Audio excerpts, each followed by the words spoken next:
Chapter 1192. The moment he saw Duque holding the wind sword, Gavin Rad was petrified. A gust of wind blew, and it felt like this guy's soul had already turned into dust and dissipated with the wind. After a long time, Gavin Rad finally opened his mouth and asked, "Boss, let me ask you something. Can artifacts be mass-produced?" Gavin Rad was not an ignorant bumpkin. Of course, he knew that the lightning bow that the Windrunner sisters used was actually a mass-produced product from the Burning Legion. It was just that the quality was too high, and they did not mind using the exact same weapon. In the eyes of most people, a divine artifact should be unique. Although Duque's mouth was wide open enough to fit an egg, he still wanted to tell Gavin Rad, "Idiot, you're still too inexperienced. Let's not talk about the future where everyone could play with illusions and run around with a fake windsword." Just in the earliest days, Duque had seen with his own eyes the terrifying scene of 40 bandits with a pair of Azanatha's warblades charging at him together in the great battle of oxen in the game. Whoosh whoosh. That was a terrifying scene of being sliced to death like tofu even with plate armor. However, Duque's windsword was really a special existence. The Wind's Kiss blade that had merged with the last remnant of Prince Thundrin's soul, plus all the materials from before, had been given to Dimitrian to forge the artifact Thunder's Fury. He also saw the blessing. "Hero, I hope you have a love that you will never regret." But Duque realized that after killing Prince Thundrin and infusing most of the prince's power into the windsword, there was still something left. According to the material strength of the windsword, the divinity that could be stored inside had already reached saturation, but there was still a lot of divinity left. In a sense, Duque's soul was a hodgepodge container that could hold all kinds of divinity into the sea. So, Duque accepted the extra divinity with a smile. But Duque did not expect that after he absorbed the storm elemental divinity, he was shocked to find that his magic had an independent series in the system, natural element. Not only that, the magic circuit in his body was starting to split. They were independent from the arcane circuits and were specialized natural magic circuits. Although he had previously obtained the power of wind and lightning from the storm altar, it had always been a simulation of nature mana converted from arcane power. It was not an independent power. Now, it was clear that his power had formed independently. With the addition of the divinity of wind, Duque's personal divine artifact also changed. Duque's integrity, attack 1 to 999, every attack deals 220 fire damage and 150 nature damage. One-handed longsword. Soulbound to Duke Marcus. Duque's integrity, special effect 4, reality transformation. With the support of the divinity of wind, you can transform the appearance of this sword into any sword weapon you have seen with your own eyes. According to your own strength attribute and your understanding of the artifact, you can display a certain degree of the artifact's power. Its maximum power does not exceed 70% of the original. With regards to this new feature, Duque was convinced. This was clearly asking him to play the imitation game to the end. It's useless for a mage to use the windsword, but I can cosplay with a fake one, right? That was why when Duque was experimenting with the new effect, Li Gue met Li Kue. Seeing that Gavin Rad was on the verge of breaking down, Duke stabbed Duke's integrity, which was in the shape of a wind sword, into the ground. Then, he put his hands on his waist and said, "I see that your divine sword is very cool. I'll use magic to transform it, okay? You're the boss, you call the shots." Gavin Rad rolled his eyes. The next second, Duque suddenly attacked. Duque picked up the wind sword and stabbed it at Gavin Rad. At first, Gavin Rad and the others were dumbfounded, but they immediately understood what Duque was doing. As a mage without haste, Duque's lousy swordsmanship was like slow motion in front of these powerhouses. It was ridiculous. If Duque had suddenly gone crazy and wanted to cut Gavin Rad, it would not have been like this. The only explanation was that Duque wanted to fight Gavin Rad. With a flick of his wrist, Gavin Rad used the Thunder's Fury, blessed sword of the Windseeker. Bam! It was a simple clash of swords. The moment the two swords clashed, Gavin Rad immediately understood. The feeling from the blades told him that the two swords were different. Even though they had the same source of wind elemental energy, the fundamental difference was obvious. Duke's sword did not have Prince Thunderan's soul. Only Gavinrad's wind sword was the real deal. Gavinrad could feel that the sword in front of him did not have as much wind elemental energy as his, but it had fire elemental energy. Wind and fire elemental energy? Gavinrad suddenly understood. A normal powerhouse who was proficient in one element was already a powerful powerhouse. For example, Ronin had studied arcane magic to the extreme and became the chairman of the Dalijan Kirin Tor Parliament. Duke actually wanted to reach the peak of the four elements of earth, water, fire, and wind. And this was not an unattainable dream.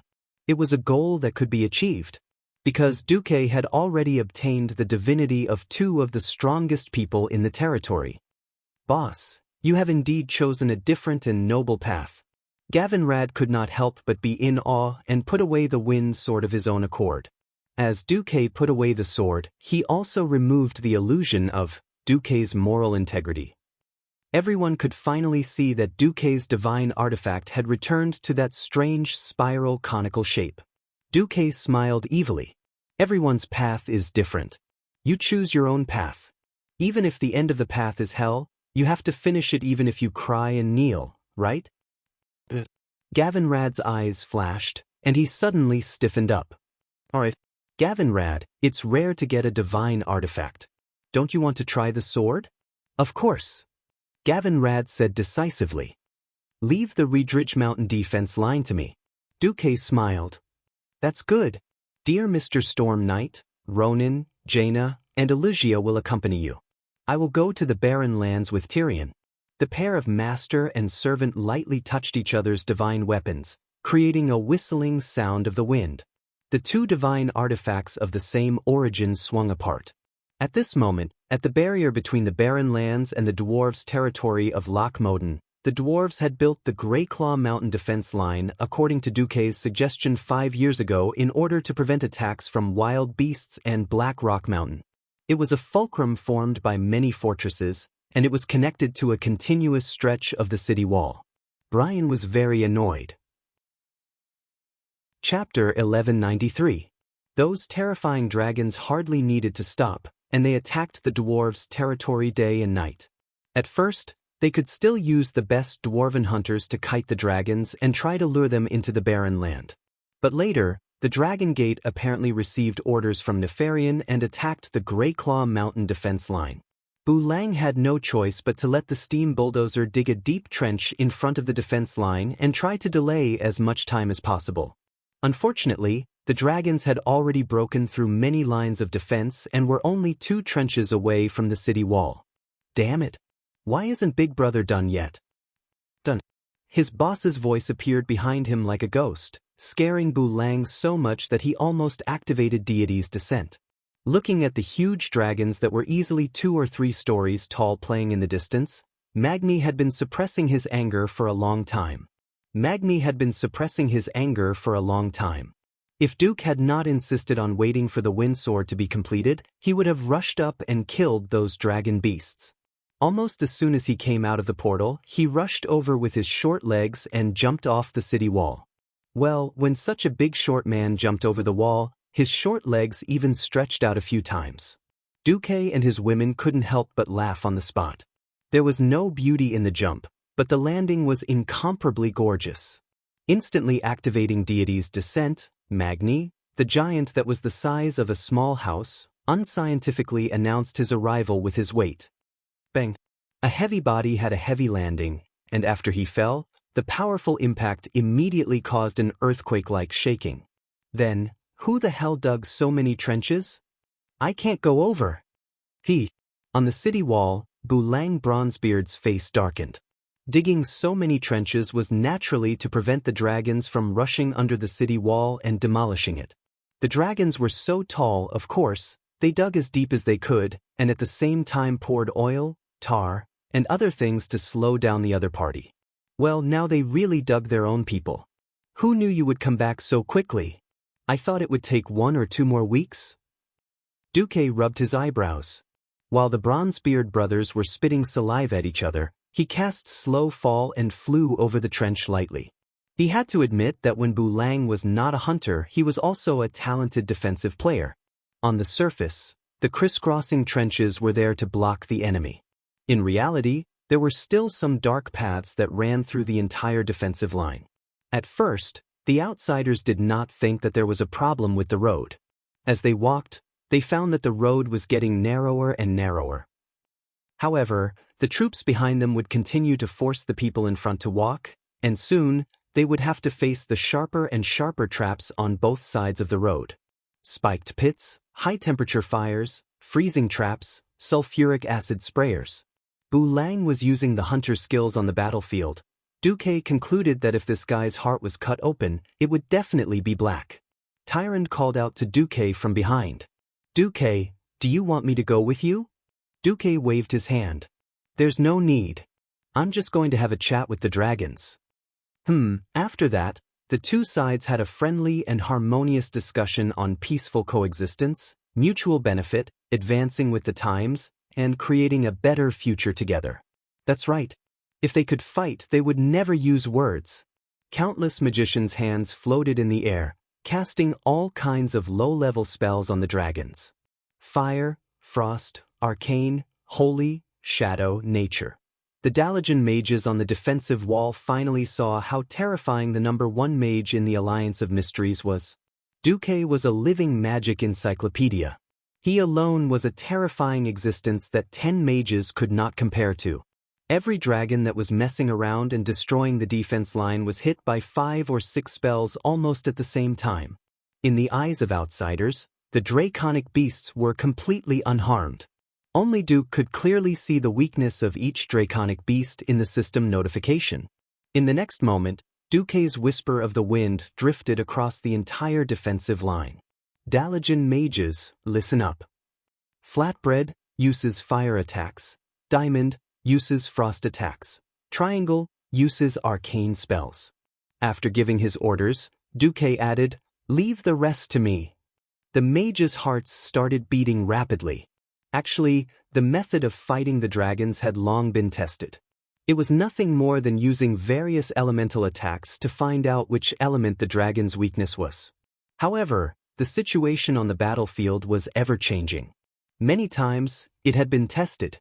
If a few dragons accidentally crossed each other's positions, it would be very easy to mistake them. After the first dragons failed to confuse the alliance with their skin color, Nefarian decided to make all the dragons look the same. This way, it would be very easy to confuse the attackers. Normal mages did not have as much mana as Duque did. They were so free that they could concentrate their mana on the monsters' heads to mark them. Hence, it was very difficult to fight the dragons. The most troublesome thing was that if the dragons rushed in front of them, the normal mages would basically die after using Flash and Ice Barrier. It was not like now, where they could safely stand on the city wall and aim at the targets. Go. Kill them. For the Alliance, let these monsters see the light of Dalajan magic. The mages were excited. It was the climax. They fired with all their might. Duque strolled leisurely in the turbulent flow of elemental energy. Low-level mysticism was destined to be unable to break through high-level mysticism. The difference in levels was too great. The low-level magic would naturally be repelled by the highly concentrated mana on the magic shield around Duque. Duque kept flashing in and out of the battle line. He directly flashed behind the dragons of the nature element and used Duque's moral principles to teach them a lesson. These dragons were the product of extremes. They had extraordinary resistance to attacks and magic of other elements, but against the elements that restrained them, they could deal 10 times the damage. Basically, with the power of Duque's Tang poetry swordsmanship, a single slash would be enough to kill a dragon. The so-called moral principles were to throw it out, pick it up, throw it out, pick it up, throw it out, pick it up. Wait a minute. Something seems wrong? Have I, Duque, ever had moral principles? Cuff cuff. Please don't mind these small details. On the city wall, Aurelia initially shot a few arrows at the unmarked monsters. However, when she saw how happy Duque was, she stopped moving. Do you think Nefarian noticed? Sylvanas laughed. It's impossible not to notice, unless the Black Dragon King is an idiot. At the same time, on the highest floor of the Blackrock Spire, Nefarian swept all the food on the table to the ground in anger. Bastard. The appearance of the wind sword at the Redridge Mountains did not mean anything. The Balrog hammer at the front line in the barren land could definitely prove that Ragnaro's avatar was dead. Chapter 1194. Nefarian's heart was filled with unease. The dragon beast that he was so proud of was easily defeated. The Alliance's cautiousness made it so that the dragons did not cause any substantial damage. He thought that the Alliance's strategy of trading space for time was just a last-ditch struggle. Now, in the magic mirror, the corpses of the dragons all over the mountains were a slap in his face. His invention was not even worth mentioning in Duque's eyes. Fear gripped his heart. Victory could cover up everything. Failure could make all the uneasiness and fear emerge. Seeing Duque slaughtering his dragons like pigs with a strange spiral sword, no matter how calm Nefarian was, he could not help but think of the fate of his father and sister. His father, who was better at fighting than him, was once insufferably arrogant and dominated the planet Azeroth for tens of thousands of years. However, his father's dragon head was already hung in the Dragonsleep Temple, and even his soul was being punished by his ancestors in the Dragonsleep Temple. His sister, who was more cunning than him, was still in Stormwind City not long ago and almost stole the supreme power of Stormwind City. At night, she shamelessly submitted to a human and was ridden by him to enjoy his pleasure. During the day, she was also ridden. She dominated the world as a humble mount. The human Nefarian walked down from his throne and paced back and forth.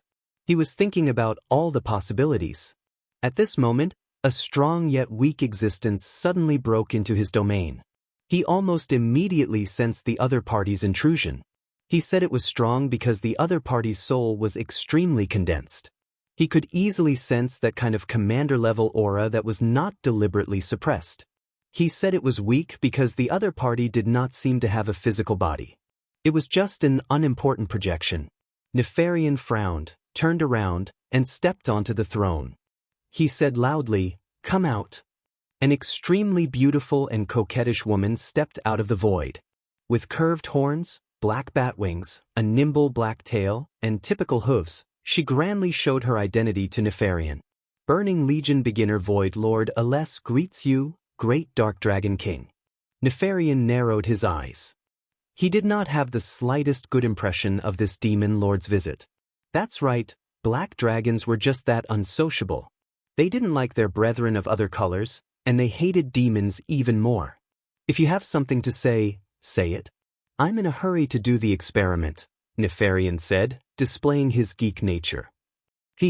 Now that the Alliance is about to kill their way to your throne? Auras smiled seductively. She put her hands on her hips, showing off her beautiful S-shaped curves. Nefarian's face was cold. Noticing that Nefarian's patience was reaching its limit, Aureus chuckled and said, "The great Lord Kil'jaeden already has a plan to dismember that damned alliance. All you need to do is not to be defeated by Duke Marcus so quickly. Or, after you are defeated, you must be willing to escape this place that will send you to hell. As long as you're alive, those mortals won't be able to sleep well." Bastard. Nefarian suddenly flicked his finger and a black flame shot across the void and landed on Auraz's body like a bolt of lightning. Auraz was instantly burned to ashes, but so what? The cunning female evil demon. From the beginning to the end, she had only sent a menacing phantom into the room. It was not even a doppelganger. Nefarian was very unhappy. He was so unhappy that he was about to explode like a volcano. Bastard demon. What do you think I, the king of the black dragons, am? Damn it. 3 seconds later, the entire Blackrock Tower was suddenly filled with a terrifying dragon roar that could split the earth and mountains. Roar. In the Blackwing's nest, every single dragon revealed a horrified expression. Every Black Iron Dwarf craftsman and every Blackwing Goblin craftsman either hugged their heads and fled, or knelt on the ground and trembled. No one knew why their master, the king of the black dragons, Nefarian, was suddenly so angry. At the highest level of Blackwing's nest, Nefarian sat on the throne that the most outstanding goblin technician had made for him. Nefarian panted heavily. He was forcing himself to calm down. This was purely for the sake of calmness, for the sake of calmness. A voice responded to his call in his spiritual sea. This will was so powerful that even though Nefarian knew that the other party was just a divine thought, as a demigod, he still had a terrible illusion that he couldn't even resist the other party's divine thought. He, are you finally willing to call me? I agree to the conditions you mentioned last time. I will offer my sister, the purest princess of the Black Dragons, Xianxia, as a sacrifice, Nefarian said in a low voice. Your so-called sacrificial offering isn't in your hands. Offering something that doesn't belong to you as a sacrifice? Are you kidding me? I have endless time to wait, but it doesn't mean that I am willing to wait for endless time. Within 100 days, I want to see my sacrifice. If I don't see it, you know the price? Nefarian trembled all over and finally gritted his teeth. You will see it. Very good. You will get what you want. The voice finished the last note and floated away. At this moment, on the battlefield in the barren land, the Alliance was cleaning up the battlefield. The ferocious group of dragon beasts had long been slaughtered to pieces. Although these terrible monsters still launched a desperate attack on the Alliance army, they could no longer cause any large-scale damage. After the dwarves' most elite royal secret room guards activated Deity's Descent, they carried the berserk dragons, and then a group of mages concentrated their attacks. Of course, there were more exaggerated ways to fight. Die, as Duque's mount, a certain princess made a lightning raid, fell from the sky, with sharp and huge dragon claws, grabbed the necks of 2 dragons in one breath, and then with a flap of her wings, climbed rapidly, and finally dropped the dragons at a height of more than 500 meters, playing free fall. Dragons were not giant dragons, they had no ability to fly. So what if their resistance was high? Their own weight, coupled with the acceleration of gravity, was the most terrible killer. Bang, bang, bang. Every fall of a dragon was bound to hit a number of dragons as a cushion.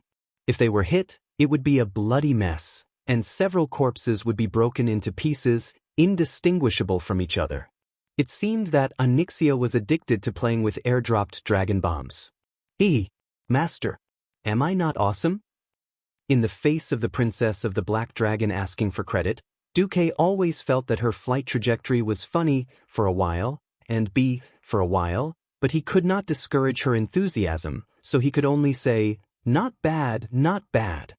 At this moment, Duque suddenly felt an inexplicable fear. Chapter 1195.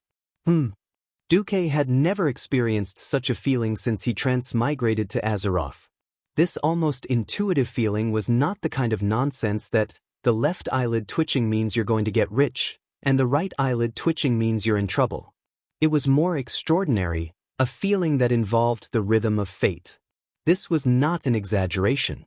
Ever since Duque took part of Ragnaros's and Prince Thundrin's divinity, the most obvious feeling was that he was more sensitive to the wind and fire elements. The 4 elements of earth, water, fire, and wind were the basic elements that formed the world of Azeroth.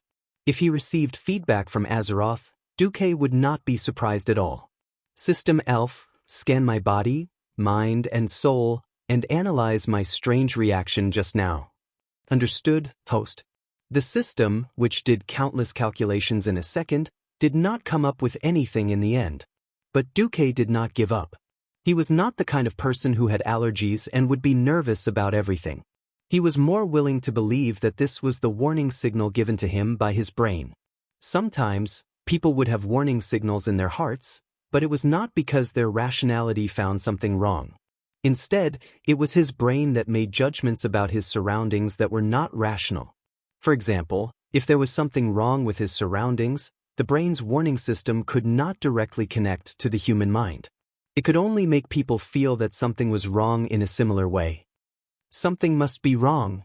Sitting on Xianxia's dragon saddle, Duque cupped his chin and pondered. Master, what's wrong? Let me calm down. I suddenly feel that something is wrong. Xianxia obediently shut up. Suddenly, a bolt of lightning from the spiritual world struck Duque's mind. He knew where his problem was. As a transmigrator, although he also understood that the future of this world would not develop 100% according to the history he knew, but after using foresight time and time again to gain advantages and benefits, Duque's subconscious had already determined that everything would develop in order. Obviously, this was not possible. The occurrence of some major events required time to ferment and specific conditions to trigger, but there were many events that could erupt unreasonably. Who the F***CK said that Nefarian had to hide in the highest floor of Blackrock's spire like an idiot and wait for Duque to lead the team to slay the dragon. Who the hell said that other forces couldn't take advantage of this opportunity to stir up trouble? There were plenty of people who were qualified to cause trouble. Looking at the bigger picture, the Burning Legion's big three, the 5 ancient gods, and the 4 elemental lords, which one of them did not have the power to shake the world with just a stomp of their feet. The smaller ones were the Lich King, Illidan, the evil god hacker that the forest trolls worshipped, and various giant dragons that were seeking death. Even the smallest forces were innumerable. He gathered all the elites of the Alliance and the Horde to play the hero group, which would greatly increase the efficiency of the exploration. On the other hand, wasn't it like walking on a tightrope? Thinking of this, Duque had a plan. He directly opened the magic message, "I am Duke Marcus." There's going to be a major change in the next part of the plan. On the 10th of December, year 21 of the Dark Portal, the Alliance-led crusade against Blackwing's nest had officially begun. The Alliance had invested almost all the strong players they could, but for the Horde, the Alliance surprisingly only wanted 2 strong players, Grum Hellscream and Bloodhoof Kane.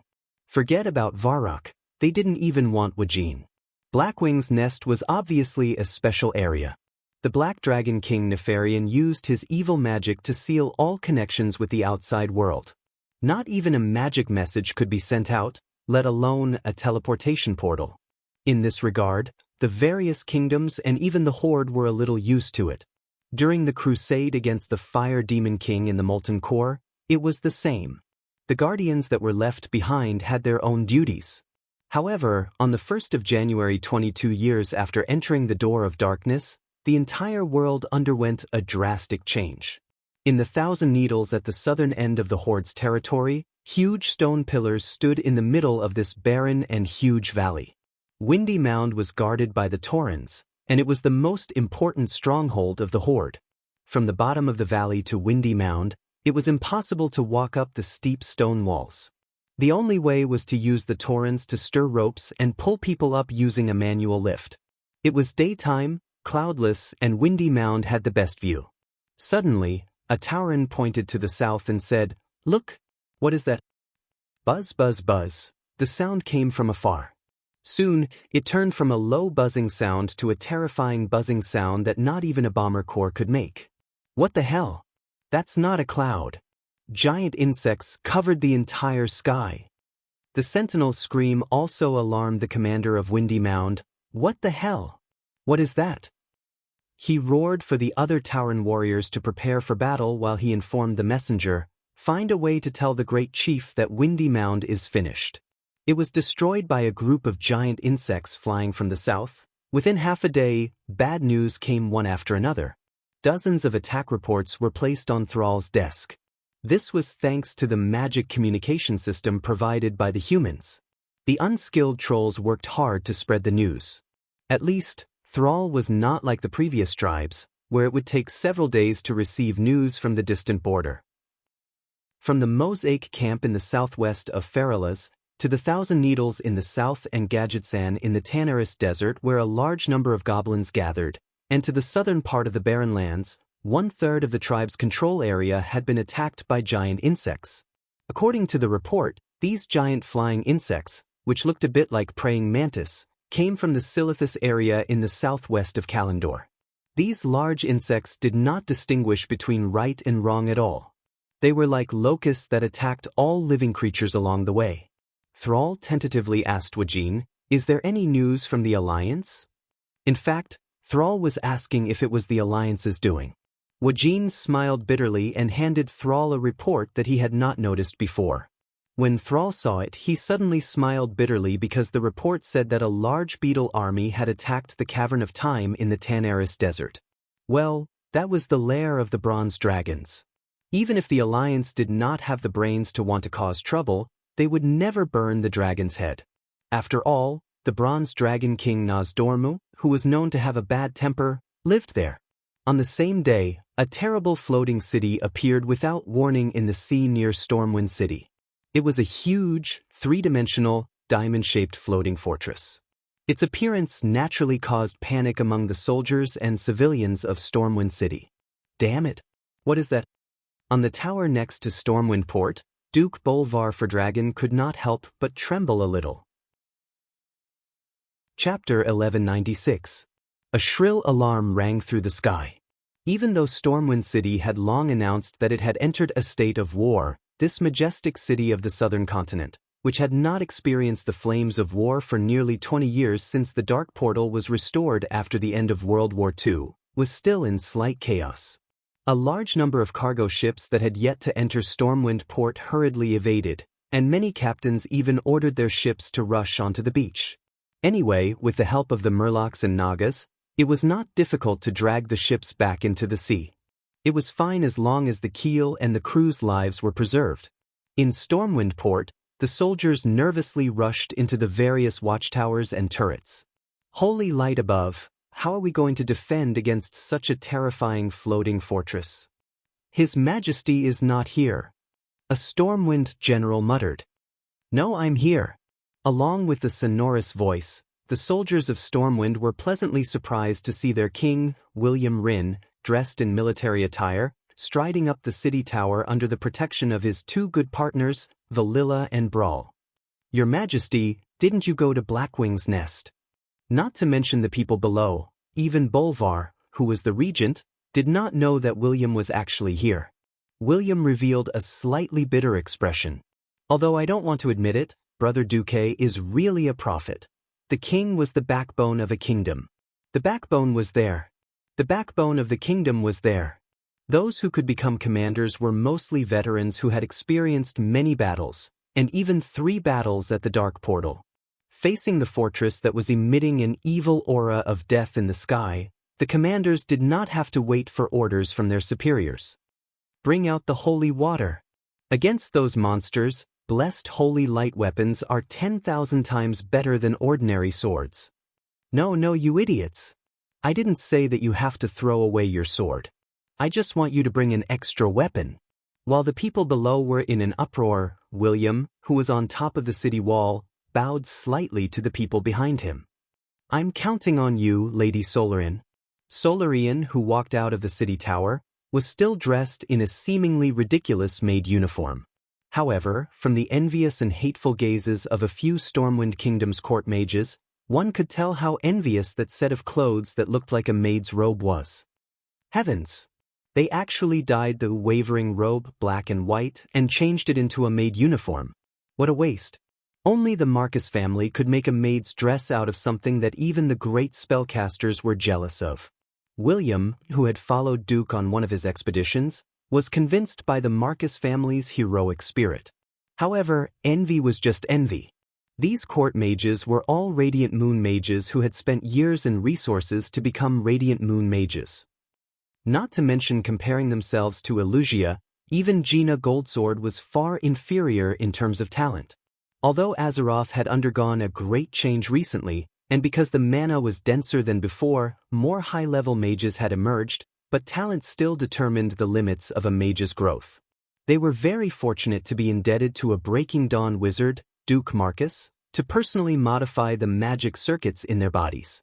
Otherwise, being a Morning Star wizard would have been their limit for the rest of their lives. Even so, Duque had only helped them cross the threshold of the Radiant Moon realm, and that was the limit. With their innate talent, they could not control a higher level of power. Back then, no one understood why Duque had insisted on spending 2 years' worth of taxes in Stormwind to build 12 Radiant Moon wizard towers. Everyone was even more confused as to why Duke would spend so much effort to groom 12 Radiant Moon archmages who were not qualified enough. Now, everyone knew. On the cliffs on both sides of Stormwind Port, the 4 wizard towers first lit up with a dazzling light.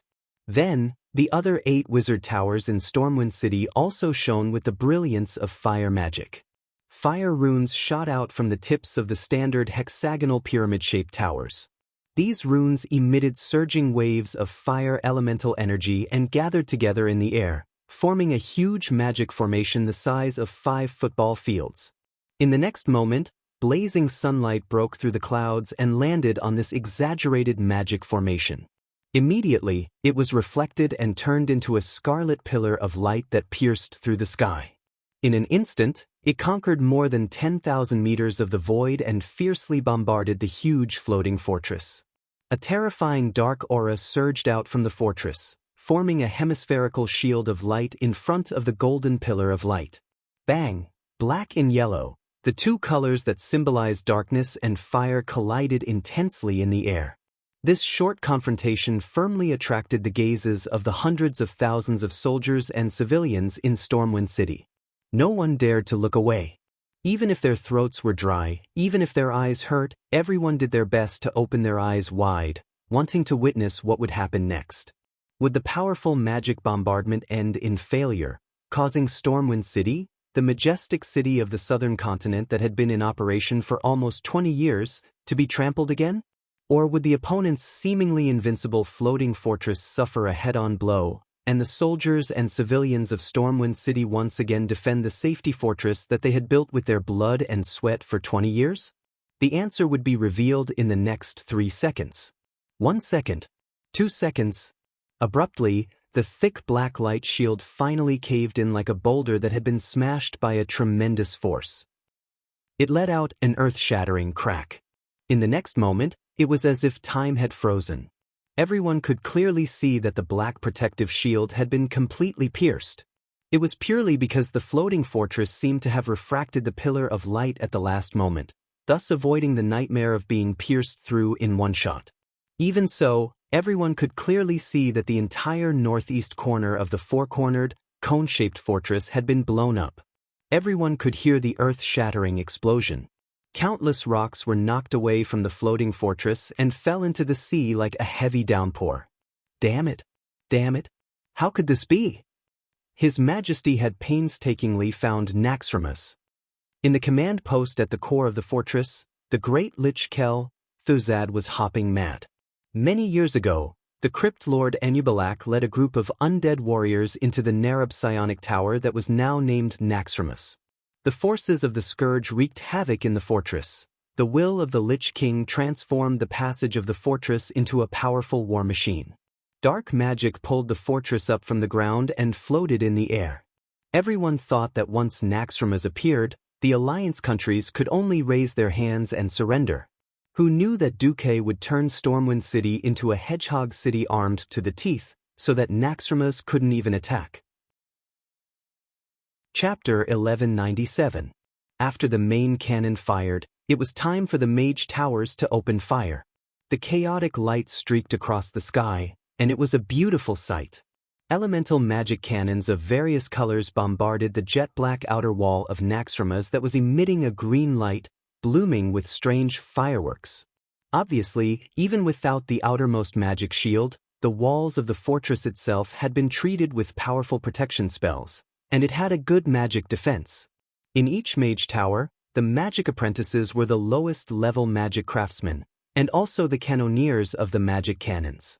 They hurriedly followed the operating procedures and channeled magic power into the huge magic cannons that were similar to magic staffs, and then blindly poured the firepower into the huge fortress in the sky. And the intermediate sky rank mages were busy in all the important parts of the mage tower. Usually, the mage tower rarely opened fire. After all, it would cause panic among the citizens, and it would also consume magic gems that were more expensive than gold. Without actual combat experience, all kinds of situations could be said to be endless. Solarian stood at the top of Duque's mage tower, looking at the scene in the magic mirror expressionlessly. As the full agent of Duque, she had almost 90% of the authority of this mage tower. She ordered expressionlessly, open all the elemental furnaces, and complete the magic charge as soon as possible. If this floating fortress doesn't roll away, then give it another shot.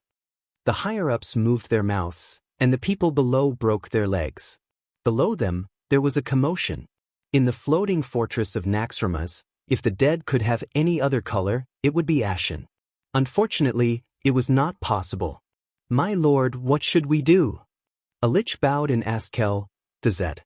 Kel, Thazad exuded a strange aura, and his red eyes flickered nonstop.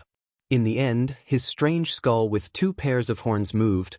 "The mortals have indeed given us an unexpected surprise, but this does not mean that they are qualified to ignore the majesty of my lord.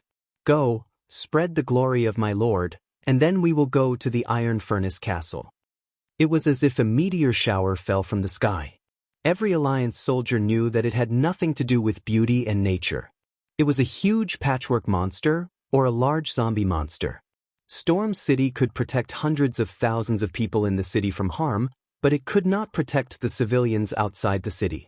William was helpless as he watched the gigantic floating fortress fly away from Stormwind City and wreak havoc in the surroundings. William's irritable side came out. When the lives of his people were threatened, his ghost wolf roguish personality took over. He punched the solid battlement, and the terrifying force caused cracks to appear on the battlement. "Gather our soldiers. Let the royal knights set off first. I want to destroy those damned bones."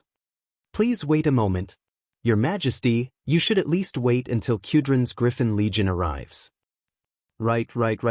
It was best to wait for those ferocious birds. At least I won't be bothered by the gargoyles. Servanas, who was the first to speak, had no problem with it. The problem was the second person who spoke.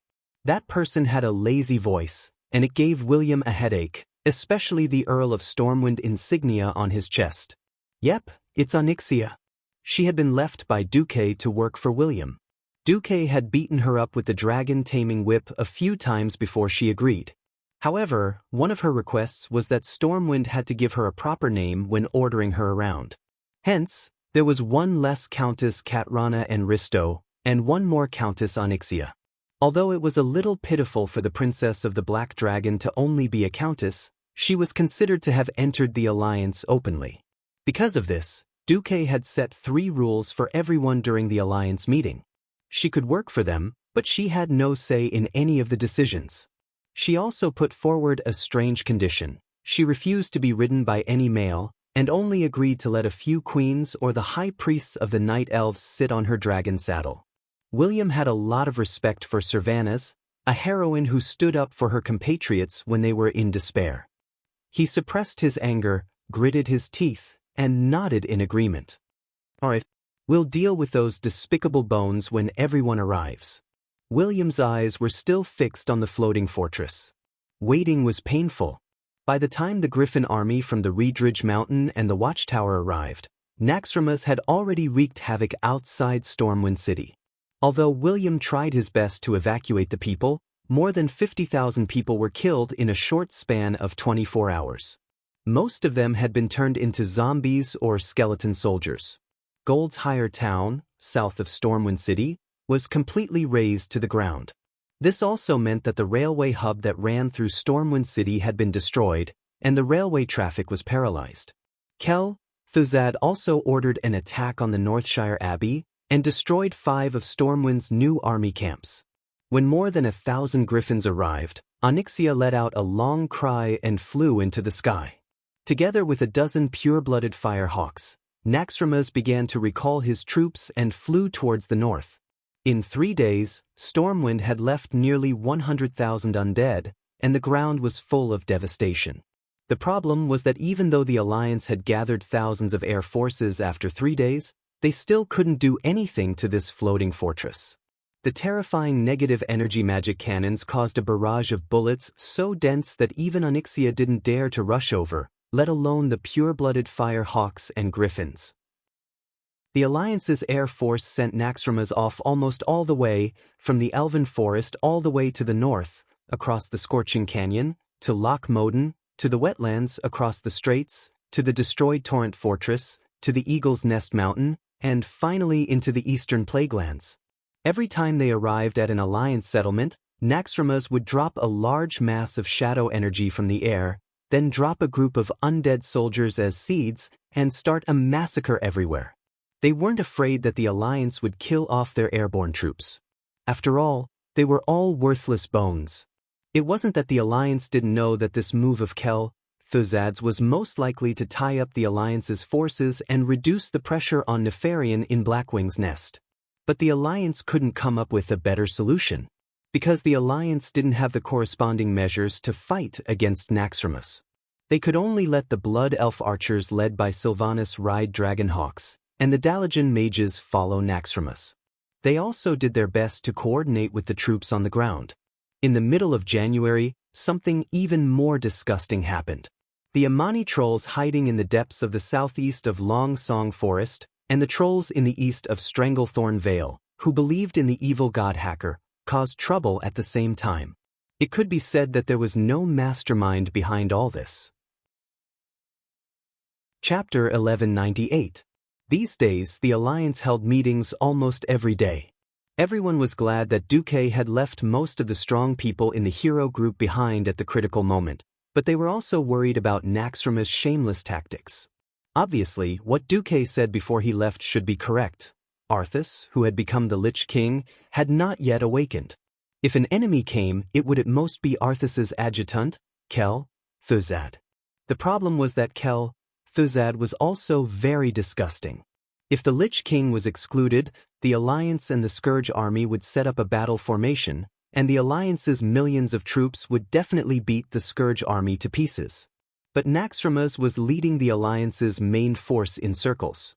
If they didn't care about it, it would create a 1,000-mile undead paradise. Who cared? Naxxramas flew at a speed of 30 to 40 kilometers per hour. It flew in a straight line in the sky and broke its legs on the ground. Even the strongest cavalry, 1 man and 3 horses, couldn't follow Naxxramas and run 500 to 600 kilometers a day. Fortunately, the Alliance had enough griffins now. 20 years ago, they had fully trained them, which was why they had the huge scale of more than 3,000 adult griffins. If it was the second battle at the Dark Portal, including the old and the young, the griffins that could fight were only 1,000. The Griffin Legion was thoroughly exhausted. Apart from Onyxia and the dozen or so pure-blooded Firehawks, no air force could withstand it. All kinds of plans, regardless of whether they were feasible or not, were put on the table. In the end, there were 2 more reliable ones. One was to build a large number of dwarven airships, load them with a large number of explosives, and crash into Naxxramas when they self-destructed. The other was to build a super floating mothership that could rival Naxxramas. Of course, no matter which plan it was, it couldn't be done on the spot. Even if the gnome master craftsman Gerben had an IQ of 300, it couldn't be like some shameless transmigrator who could directly turn a blueprint into a blueprint. This was because in industrial machinery, the role of almost every gear and every transmission bearing needed to be constantly tested and debugged in practice to produce a relatively perfect set of machinery. The ready-made airships were all rubbish with a big balloon hanging on it. A single gargoyle could make the whole ship full of people fly in the air. There was still a long way to go to make an airship that could fly in the sky with just a propeller. In the end, the Alliance had no choice but to divide their forces. In the north, in the Sin Dorii Kingdom, the famous troll killer Aurelia was leading Lore, Thema and the other blood elves, as well as some radiant moon mages, to suppress the uprising of the Amani trolls. The various kingdoms evacuated their citizens as much as possible, gathering them in the main cities with stronger defenses. On the southern front, Varian and the other 2 would lead the Stormwind army to deal with the trolls who worshipped the evil god hacker in Zul, Europe. The rest of the powerhouses chased after Naxxramas, while the elite troops played regional defense. Whichever kingdom they went to, the troops of that kingdom would surround and intercept Naxxramas's undead troops. As for the tribes in the Kalimdor continent that were beaten like dogs, none of the eastern kingdoms had the time to care about them. In Kalimdor, Sar was also badly battered. South of the crossroads in the Barren Lands, all the newly built villages of the tribes had been destroyed by the flying insects. The death toll was close to 20,000. More than 40,000 orcs and 20,000 Taurens had lost their homes. This was because the tribe's territory was relatively barren and sparsely populated. Sar didn't dare to imagine what would happen if the insects of Silithus attacked Duroder. The only fortunate thing was that the Night Elves and Queen Proudmoore of Faramore responded to the tribe's request for help and promised to send reinforcements as soon as possible. The army needed time to assemble, and the southernmost territory of the Night Elves, Grey Valley, was more than 2,000 kilometers away from Silithus. It was impossible to send the main force.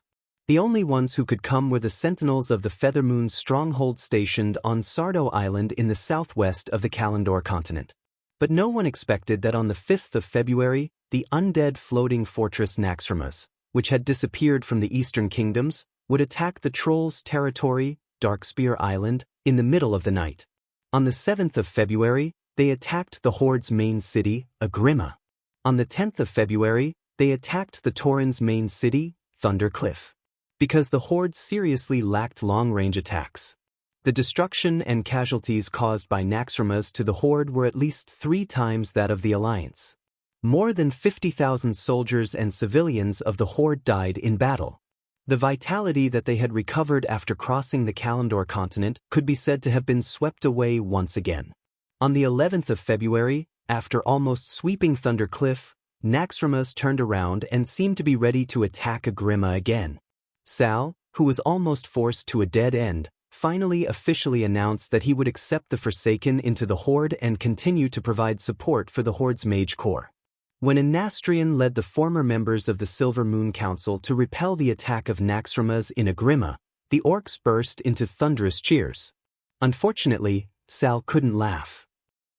This was because the deputy commander of the Alliance, Turalian, who now had full authority over the Alliance's military, sent a diplomatic note, announcing that the Alliance reserved the right to investigate the Forsaken leader, Anastrian Sunstrider, for defecting to the Scourge army, betraying Kuel Salus, and creating a large number of crimes against the living. The relationship between the Alliance and the Horde suddenly fell to a freezing point. The Night Elves and Faramore's reinforcements all stopped. In fact, it became the Horde alone against the swarm from Silithus. They didn't know what was wrong with those insects, but they only attacked the Horde and did not touch the Alliance's Feathermoon stronghold and Faramore. This was obviously to drive a wedge between the Alliance and the Horde. In Lordaeron City, after hearing the battle report, Turalian was silent for a long time. In this magic version of the online conference, Turalian sighed as he looked at the Alliance's big shots in the magic mirror. Basically, I can confirm that this is the work of Jaden the Swindler. Only he can link up with so many terrifying forces to attack the Alliance and the Horde together. Is there any way to solve this? Queen Jaina asked. Turalian shook his head. Please forgive me for being slow, but I can't think of any good ideas. Tyrande also sighed. Can we only wait for Duque to deal with Nefarian and come out? Since none of us have any good ideas, it seems that this is the only way. The big shots of the Alliance fell into the deepest silence. Duque, who everyone had high hopes for, was having a headache. Of course, he knew that the outside world was probably in chaos, but he didn't think that Nefarian, the scientific geek, would be so shameless. Duque looked up and shouted, "Which bastard suggested that Nefarian turn Blackwing's nest into a labyrinth?"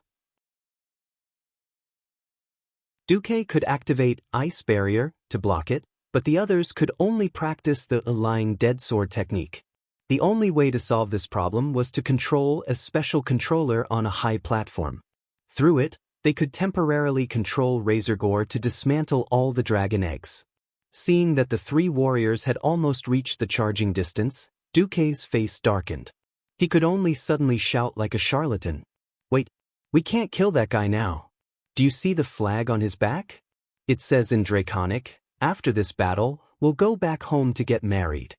That's clearly a cursed flag of certain death. Don't kill him first. Anyone who kills him will have to die with him."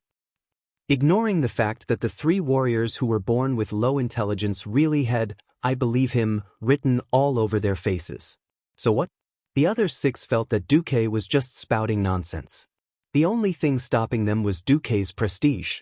"I can feel the pulse of fate. I'll control this guy to dismantle the dragon eggs. You guys deal with those guys that jump out." Duque couldn't care less about the boss chasing after him. He immediately flashed over to activate the controller. His mind was in a trance. The next moment, Duque discovered that he had become Razorgore. Then, Duque felt a headache coming on. If this was a game, he could dismantle the eggs by pressing a button. But what should he do here? Just as Duque was thinking about how to find the skill to smash eggs after he transmigrated into a dragon, a large number of orcs started jumping out from the dark corners of the hall. Wait, I need someone to drag them along. Just as Duque was about to say his strategy, he realized to his shock that he had underestimated this hero group. You traitors of the tribe! Cain was playing whack-a-mole. He smashed every orc he saw, turning them into minced meat. As he played whack-a-mole with the Firelord hammer, he complained, "Aren't you going to capture them and make them repent in front of your ancestors' graves? Forgiving these traitors is our ancestors' business. I'm only in charge of letting them see our ancestors." Lord Howl was furious. Every time he used Blood Roar, he would send at least 3 orcs to reincarnate. The others were equally ferocious. Gavin Rad's wind sword was, of course, powerful.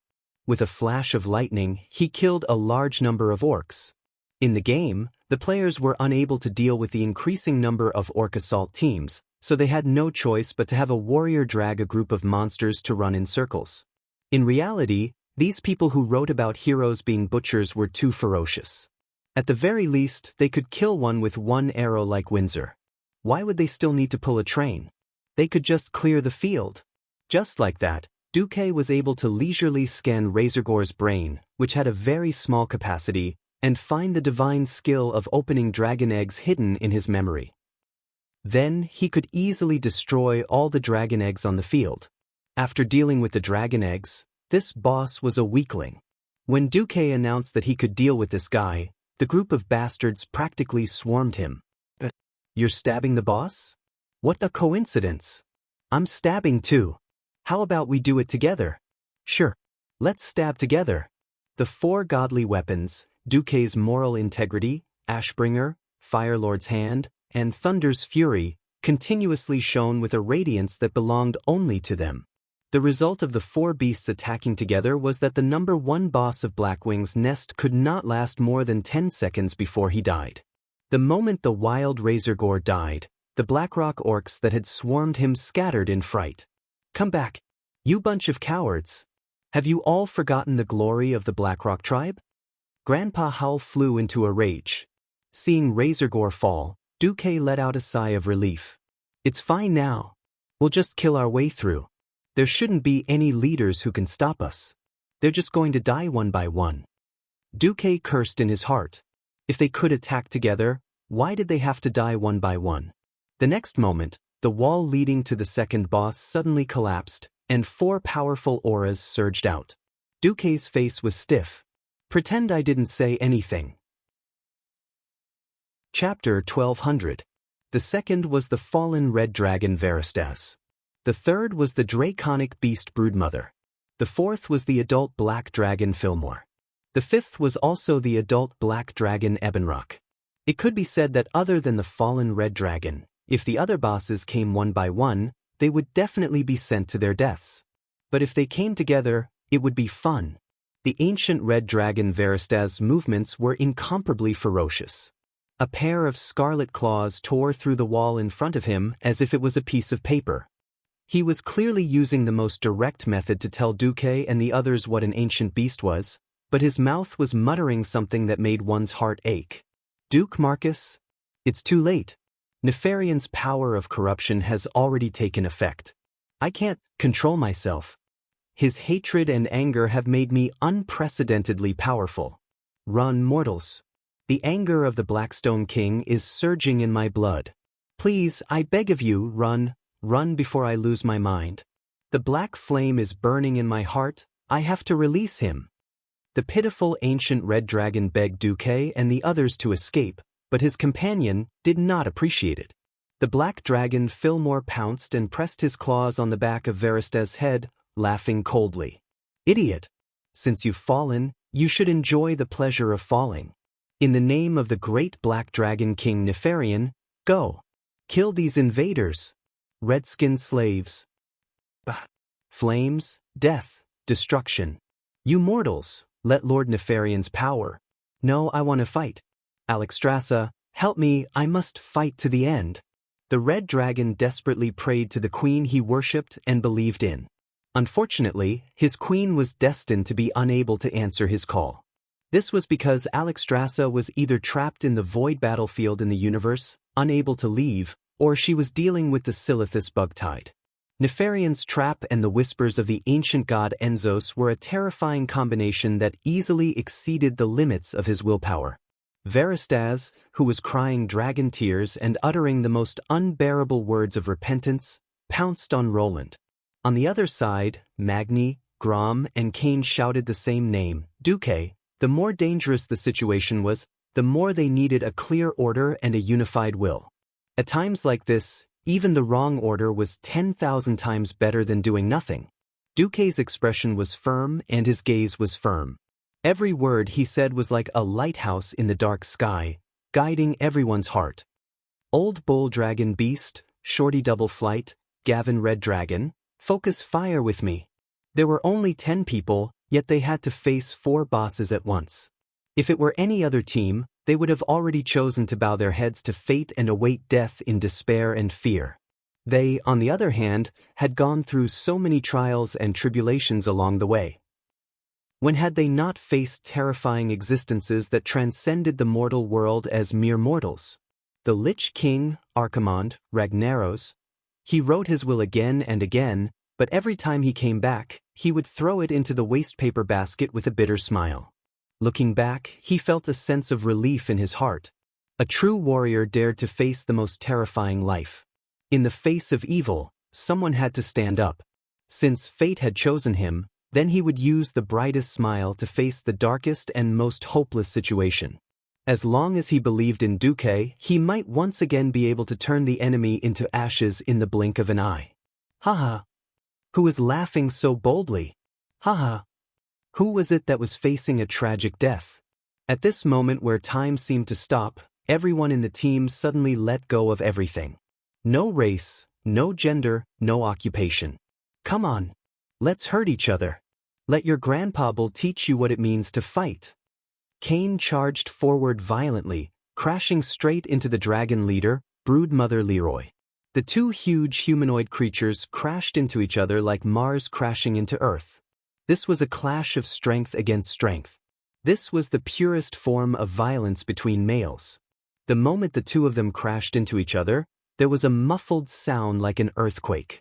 The next moment, both of their feet sank deep into the solid ground. Their muscles swelled and their veins popped. In just a short second, they had fought countless rounds.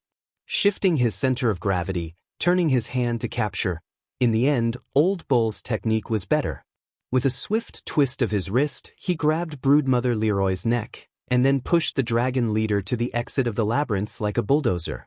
Gravel flew everywhere, and he pushed the dragon leader to the exit of the labyrinth in one breath. That shorty, Magni, was even more awesome. Not only did he use Deity's Descent, he seized the opportunity when the 2 adult black dragons were trying to pass through the hole that Veristaz had created and immediately charged over with charge. It had to be said that the Dwarf King's ability to grasp the right timing was impeccable. It should have been 3 giant dragons rushing in one after another into the hall where first boss Razorgar was, but the Dwarf King had let Velastras in, and then moved to block the opening that wasn't too big. A normal powerhouse wouldn't be able to become a door god, but the enlarged Magni was the size of a 1-story house. He used his height and width to block in front of the 2 black dragons. If it was someone else, the 2 black dragons would probably have broken through. But Magni was wielding the famous flaming demon hammer. Breaking through meant that they would have to engage in close combat with Magni. Facing that divine hammer that stood at the pinnacle of the fire element, Firemo and Ebonrock were afraid. They decisively unleashed their dragon's breath at Magni. Who knew God's Descent was the most impudent move? In this state, the Dwarf King was practically immune to magic. In addition to the fire resistance that the flaming demon hammer gave him, before the effect of God's Descent ended, even a god wouldn't be able to burn him easily. The darn shorty was smug. Come on. Continue acting. Do you want to come and fight with me? Magni almost made the lungs of the 2 black dragons explode from anger. But so what? Before Magni's enhanced state ended, he was undefeatable. However, everyone's focus was still on the battle between the remaining 8 people and the fallen red dragon. Valestras, the infamous fallen red dragon that had caused countless guilds to disband and left countless players with painful and unforgettable memories, was the key to the entire battle. Ha! Master Howl leaped over with a violent aura, scaring Duque so much that his eyeballs almost popped out of their sockets. Damn, you're a weapon warrior, how can you tank a boss? The next moment, Gavinrad's sword slashed over, and it was as if a storm had been stirred up. The powerful nature attribute damage easily attracted the red dragon's attention. Remember, little red dragon, the person who killed you is called Gavinrad. Chapter 1201. Duque bared his teeth. In the past, Gavinrad was a good young man who knew his place. When he was Duque's bodyguard, he stood guard at the door and didn't ask questions that he shouldn't ask. If anyone dared to come, he would block them. But now that he had a divine artifact sword, the sea, they were all King Wild. At least, that was what it looked like. If Magni and Cain walked the path of absolute violence, Gavinrad was more of the technical type. Most of the divine artifacts that appeared in the world were huge weapons.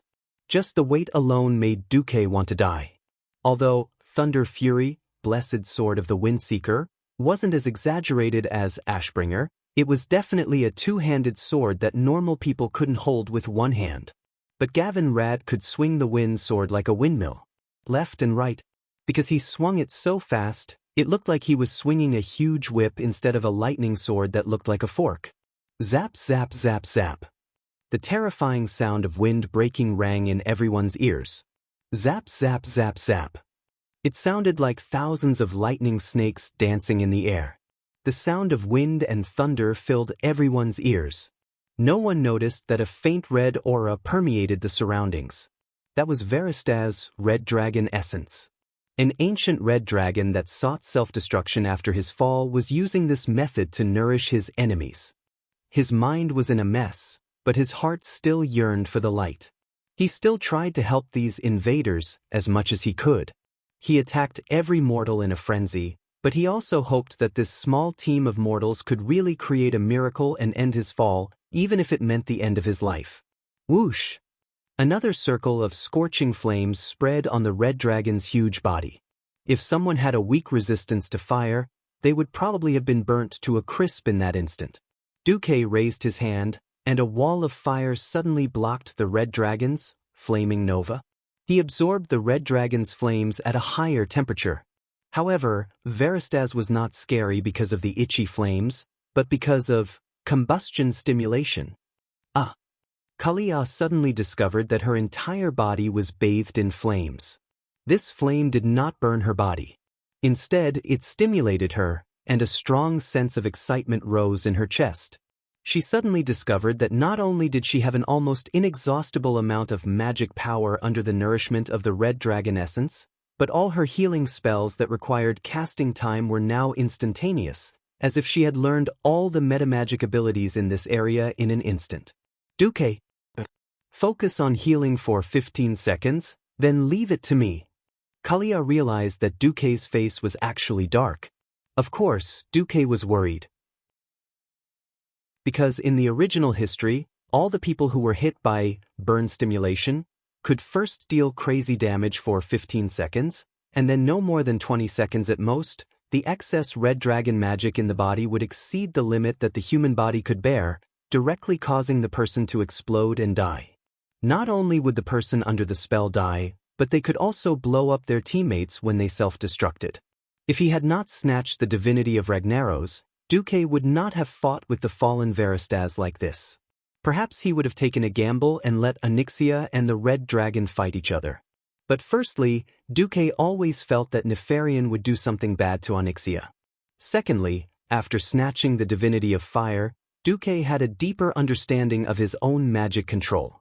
If Duque's control of flames before was limited to every single flame, then now that Duque had the divinity of fire, his control could even be refined down to every single molecule and adjust the direction of each high-energy pulse. Kalia cast spells nervously, but the feeling of terror and unease of having a ticking time bomb in her body filled her heart. She could still cast spells without any disorder purely because she had absolute trust in Duque. If Brother Duque said to leave it to him, then leave it to him. If it weren't for him, I would have been a dead person 15 years ago. For some reason, at times like this, it was easier to recall the past. Kalia suddenly thought of the ice rose that Duque had given her, of Duque's grand marriage kidnapping, of the 10 years of freedom that he had given her, and of, at some point, Kalia's eyes were already filled with tears, and they almost burst out. Duque, I really have never regretted it. Duque did not have the time to care about Kalia's maiden heart. A pair of fiery big hands were directly placed on Kalia's back. He was using his superior elemental control to control Kalia's magic circuits with a half-hearted effort.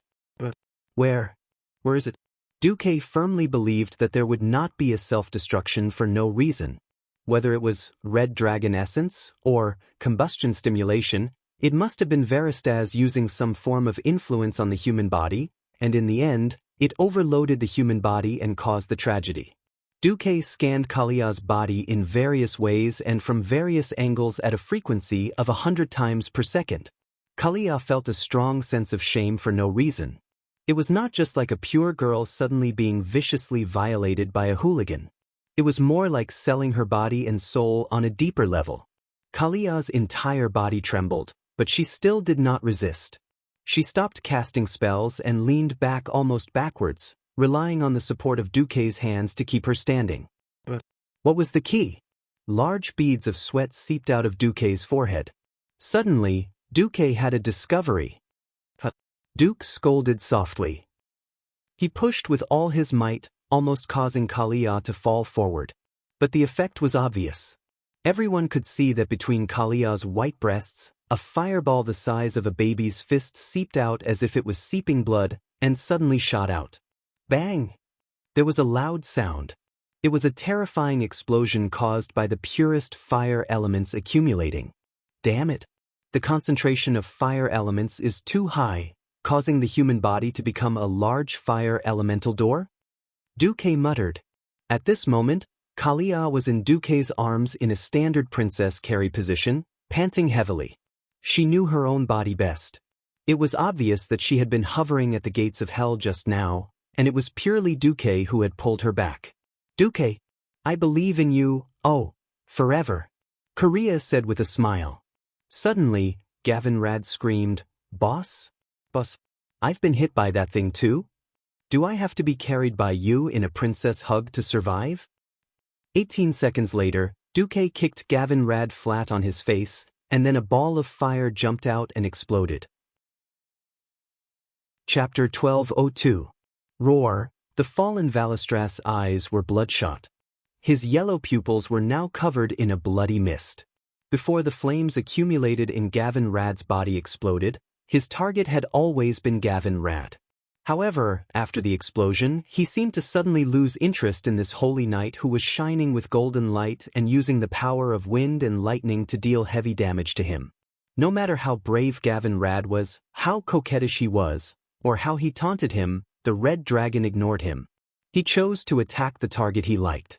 Arg, Vanessa, who had been waving her daggers around near the dragon's abdomen and dealing a lot of damage to Valistras, suddenly realized that the dragon had turned around.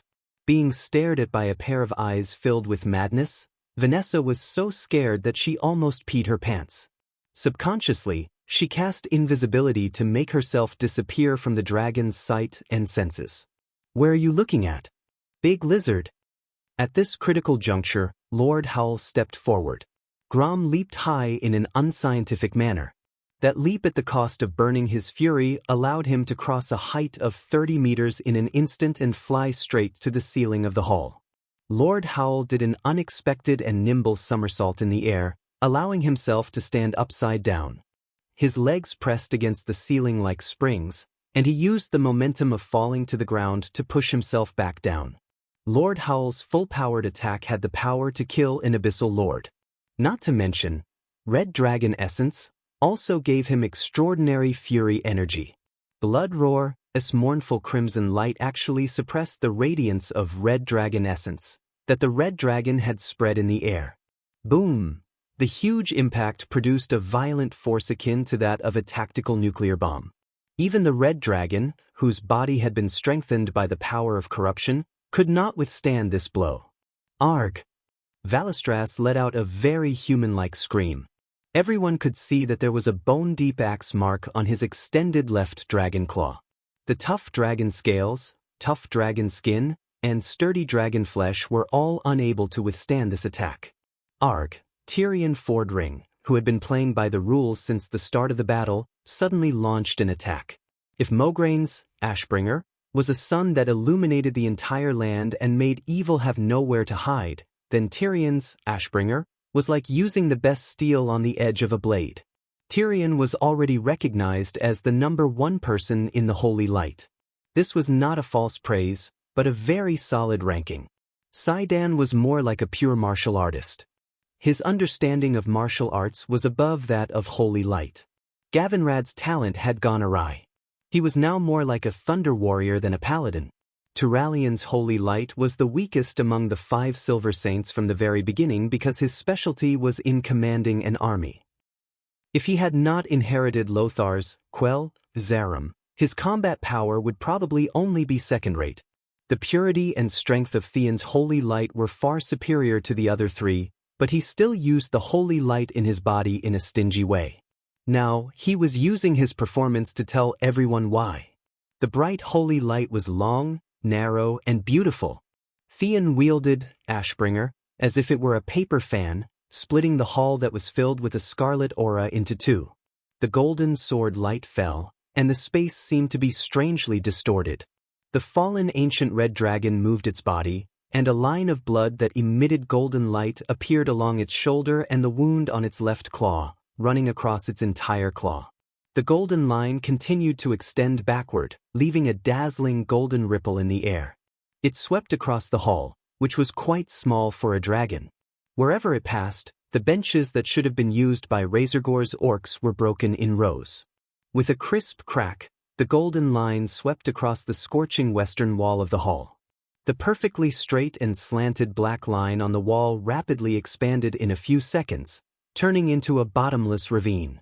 Time seemed to stop at that moment. The huge dragon claw hung limply. Its muscles, tendons, and bones had been completely severed. Only a small piece of tough dragon skin was left holding it together. Valestras, who had suddenly lost his balance, fell face first onto the ground. He was in an extremely sorry state. The red dragon's fall was like sending itself to the back of its neck.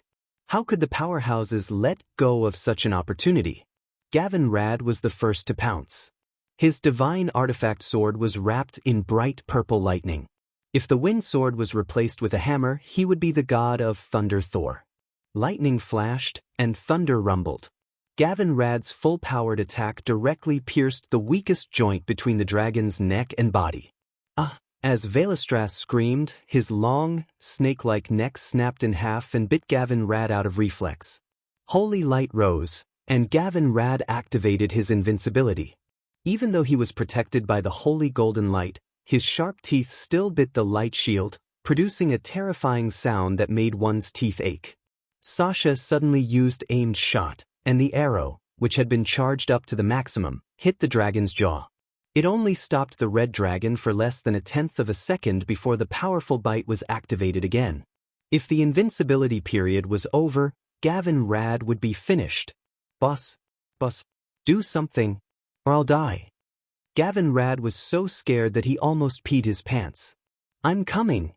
Duque came as soon as he said he would. With a flash, he appeared on the dragon's back.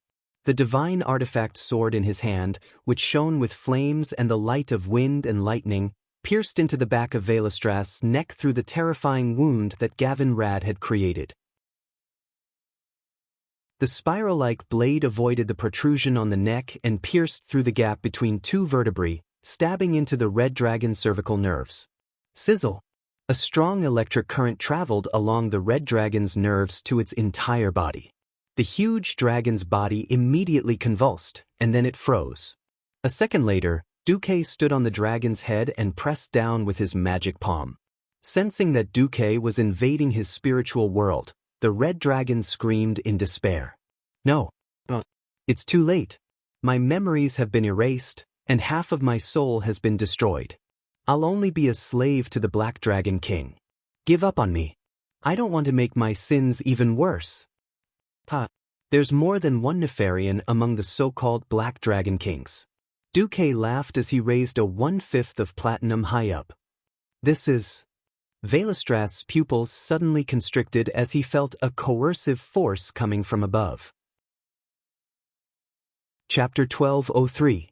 Just as Duque smashed the platinum disc onto the Crimson Dragon's head, Nefarian, who was sitting on the throne on the highest floor of the Blackrock Spire, jumped up as if his butt had been pricked. He could clearly feel that he had lost control of the Crimson Dragon's soul. It wasn't because of the Crimson Dragon's death. Instead, it was because an even stronger power had forcefully seized control from him.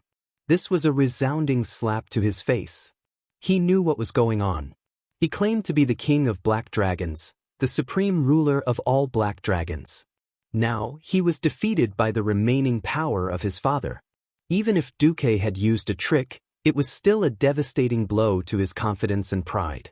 His face turned green and red. His swollen face was filled with gloominess. Suddenly, a seductive and sinister voice barged into Nefarian's mind uninvited. Hee, seems like you need help? It's none of your business. Enzos, Nefarian said firmly, I remember very clearly that I did not call you. Hee. I'm just here to remind you that Onyxia, whom you view as a sacrifice, isn't in your lair. Enzo sneered. But Duque is here. Nefarian argued. I hope your toy can take care of this legendary human. Enzo said non-committally. Nefarian's face turned red, and his fists trembled. On the other hand, the Crimson Dragon faced an outcome that he had never imagined. Duque had miraculously seized control of him from Nefarian. This is... The violent dark power that had caused him to fall was rapidly dissipating in his body. His power to surpass his own limits was obtained at the cost of burning his life and soul. As the dark power dissipated, what replaced the frenzy and numbness was unimaginable pain in his body, mind, and soul. The sudden and terrifying impact was enough to destroy the rationality of most living beings. As a powerful being who had maintained a certain degree of rationality in the darkest of times, Valestra's willpower was undoubtedly shocking. However, no matter how ambitious he was, he did not dare to imagine that there would be a time when he could escape from the abyss. The dragon's face was filled with shock and confusion. Sensing that the giant dragon under his feet had stopped struggling and convulsing, Duque said loudly, Relax your will, don't resist, and recognize me as your master. Otherwise, Nefarian will still have a chance to take back your control. Although he did not understand how Duque did it, but with the relationship between Duque and his queen, obeying Duque was 1,000,000 times better than obeying the evil Black Dragon King. Veristaz immediately did as he was told, allowing Duque's will to invade his soul and turn his spiritual world upside down. He could clearly feel the slave imprint that was branded in the deepest part of his soul, filled with shame, being rewritten. It changed from a ferocious black dragon head to a blue whirlwind. It was impossible for him to know that this was Duque's trick. Duque first simulated the authority of the Black Dragon King that was recognized by the world of Azeroth with Neltharian scales in the dragon's soul, and overrode Nefarian's authority. Then he got Neltharian to transfer the ownership of Veristaz to the owner of the Platinum Disc, which was Duque himself. These layers of tricks were all based on one fact. The arrogant Nefarian had defined the highest authority as the king of the Black Dragons, and not Nefarian's name. This was a loophole, and Dooku was the only one in the world who could exploit it. It was not until Duque finished all this in 10 seconds that he heaved a sigh of relief. However, this was not the end, because the battle was still going on. Duque turned his head. Kalia, help old cow. The rest, help Magni. Everyone dispersed and went back to their own duties. On the ground, Veristaz seemed to be still in a dream. I'm free?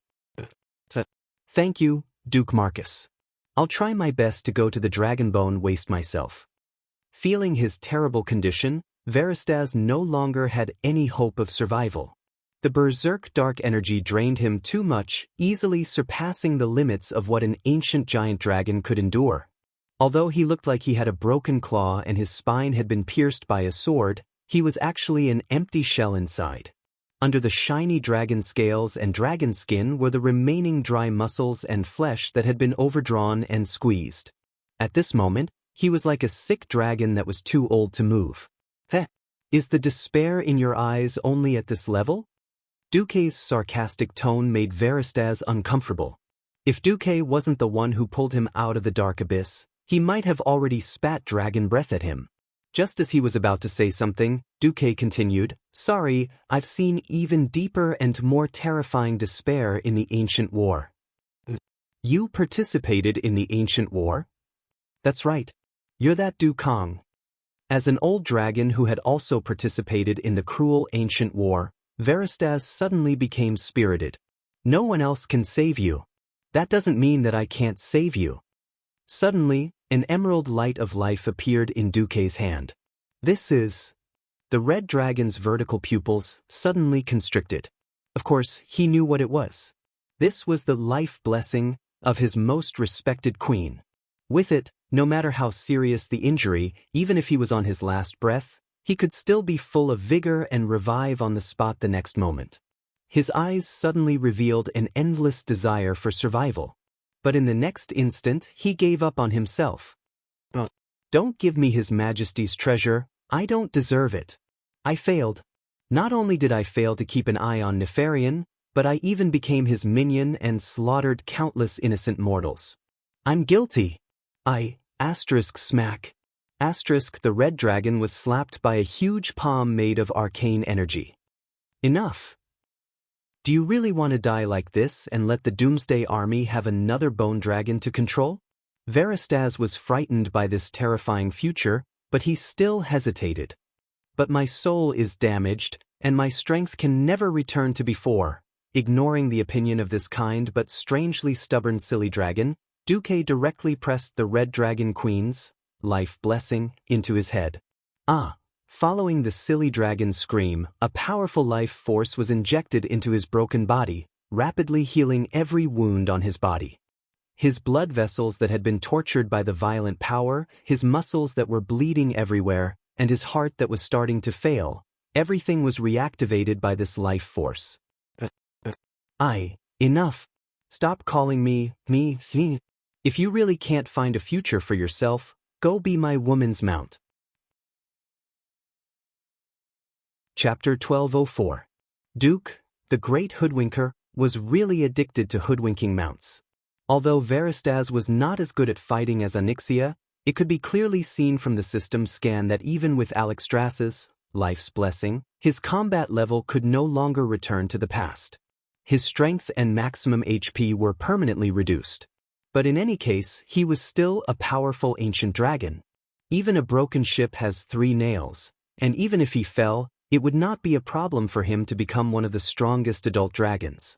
The only problem was that the system indicated that Veristaz's soul seemed to be damaged, and he had lost the ability to cast spells and use ultimate transformation. In other words, he could only be a melee dragon and mount after he recovered.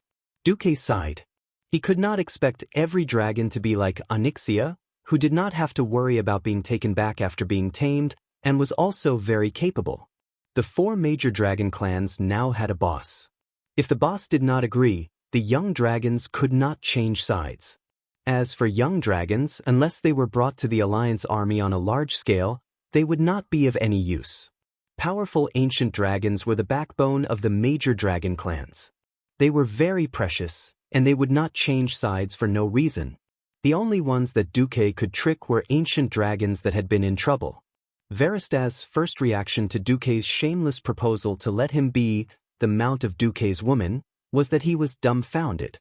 But on second thought, Duque already had Xianxia, who was stronger, and his subordination fell into Duque's hands. Was he going to let him be the second mount? At first, Veristaz was a little disheartened, but he did not know what to do now that he had lost his purpose of being a dragon. He could only nod. Thank you very much for giving me the life's blessing of my queen. I agree with your proposal, But before that, I have to go back to the Dragon Slumber Temple and report to Her Majesty. I belong to the Red Dragon Army, and all major matters in the army must be decided by Her Majesty. Duque nodded. Go. You'll only be a burden if you stay here. Say hello to Alexstrasza for me. Veristas looked at his broken dragon claw that was starting to recover and smiled helplessly. Thank you for your understanding. But I'll just use life blessing for a while. I'll return it to you now. No need. Duque interrupted the red dragon. I was going to give up on this blessing. You're just in time. Duque was telling the truth. Alexstrasza's blessing was good, but it was no longer suitable for the current Duque. After obtaining the divinity of fire and wind, Duque was on the divine path, advancing towards a goal that belonged only to him. Perhaps in the future, Duque would have the characteristics of multiple elements, but Duque knew that it would definitely not include the life element of the nature element.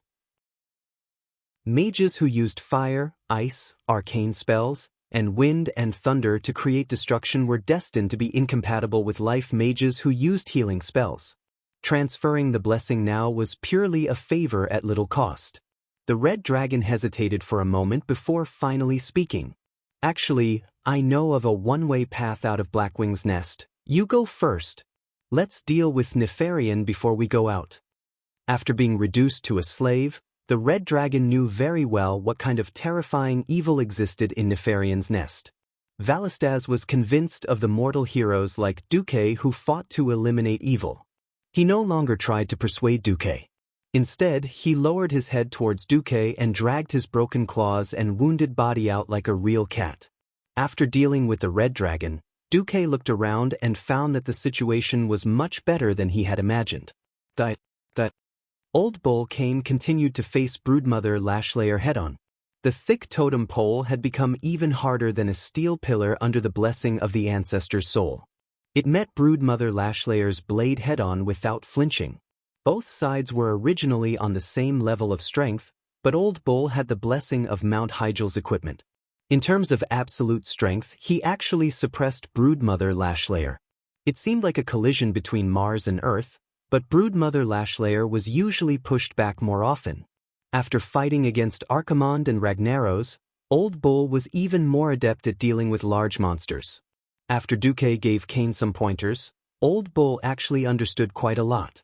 The huge double-headed blade slashed towards Old Bull's head. Old Bull moved the totem pole to the right and even raised the middle of the pole slightly to block the other end of the double-headed blade. Then, he used his freed left hand to give Broodmother Lashlayer a ruthless punch. While Duque and the others were dealing with the fallen red dragon, Old Bull had clearly punched Broodmother Lashlayer in return. One of the Blackwing's horns had been forcefully broken by Old Bull. His right eye was also swollen like a bun. Duque was dumbfounded by this. After thinking about it carefully, he realized that this was indeed the case. In all fairness, Broodmother Lashlayer was not very strong. This guy was just a guard dog that ate the terrain. Without the powerful traps in the hall that he guarded, he was at most a strong elite monster with a bit more HP. If it was just Old Bull alone, he might have had a chance to be exhausted to death because his HP was not strong enough. But with Kalia, things were completely different. Duque looked at Kalia, who was as beautiful as she was in the past. She swayed her graceful figure and waved her staff. She stood at an angle where she could see Kane, but Broodmother Lashlayer could not see her. She healed Kane rhythmically. Duque suddenly felt relieved. He walked over lightly and patted Kalia's butt, causing the Queen of Lordaeron to let out a coquettish cry. Watch Old Bull. I'll leave this third leader to you too. That's right, Kane is thick-skinned. If anything goes wrong, you can abandon Kane and run first. That guy's legs are longer than yours, so he can definitely run faster. Don't get hurt, or else I'll take care of you tonight. Duque teased, causing Kalia's face to turn red. Kalia was still young and inexperienced.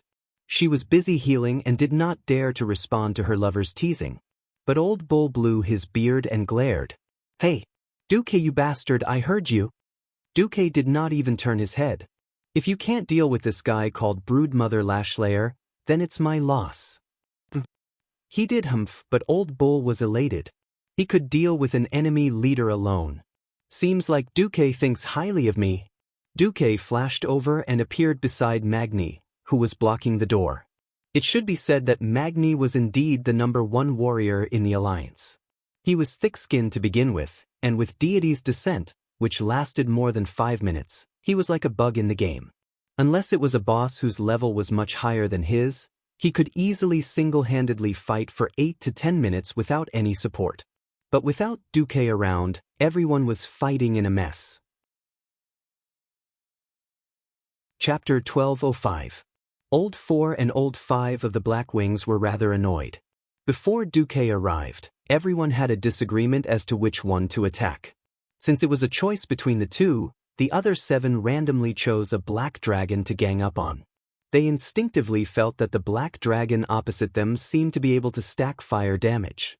Hence, they used Magni's bulky body as cover and suddenly charged out to attack the black dragon that Sasha had casually marked with a hunter's mark, killing one before moving on to the next. That was the right logic.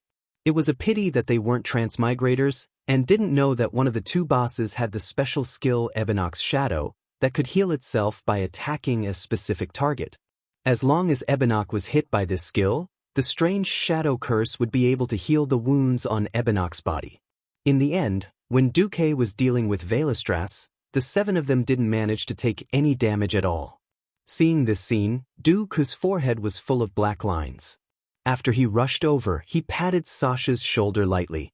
"Sasha, don't bet with your sisters these days. Be careful or you might lose all your private stash." Sasha exclaimed.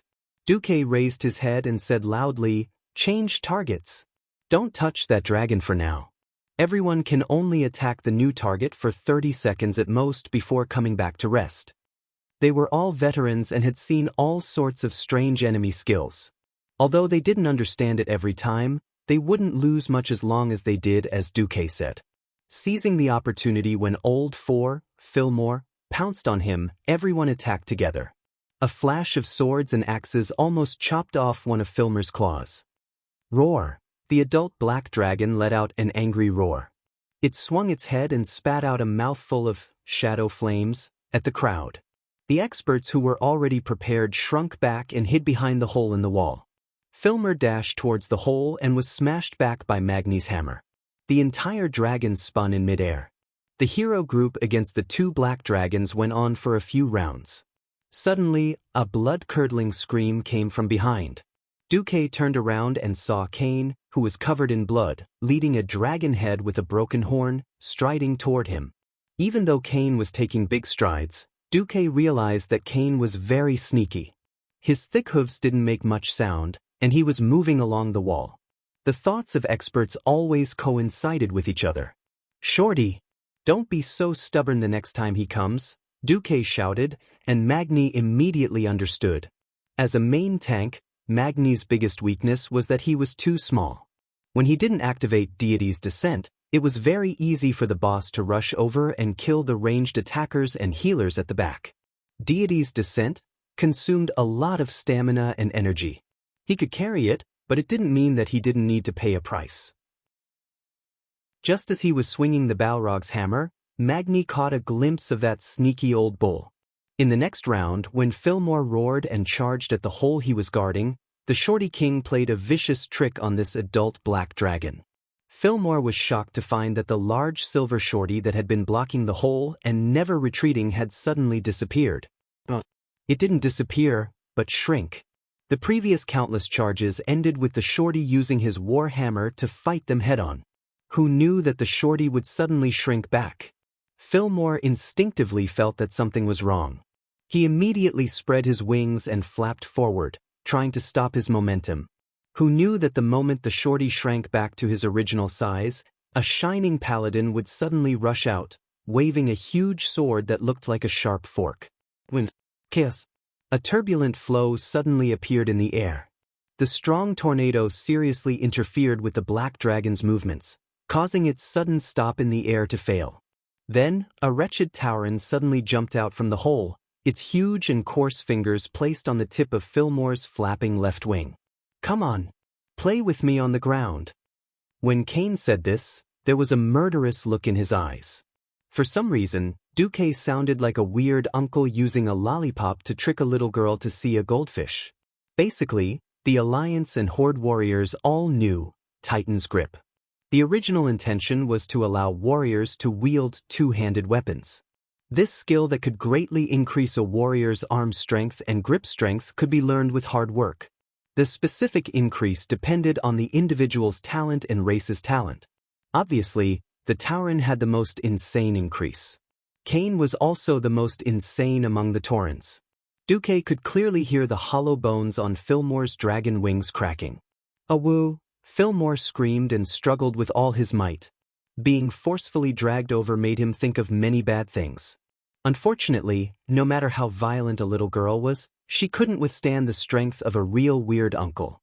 The old bull roared and forcefully pulled Fillmore down from the air with a movement similar to a shoulder throw, causing him to fall on the ground in an M shape.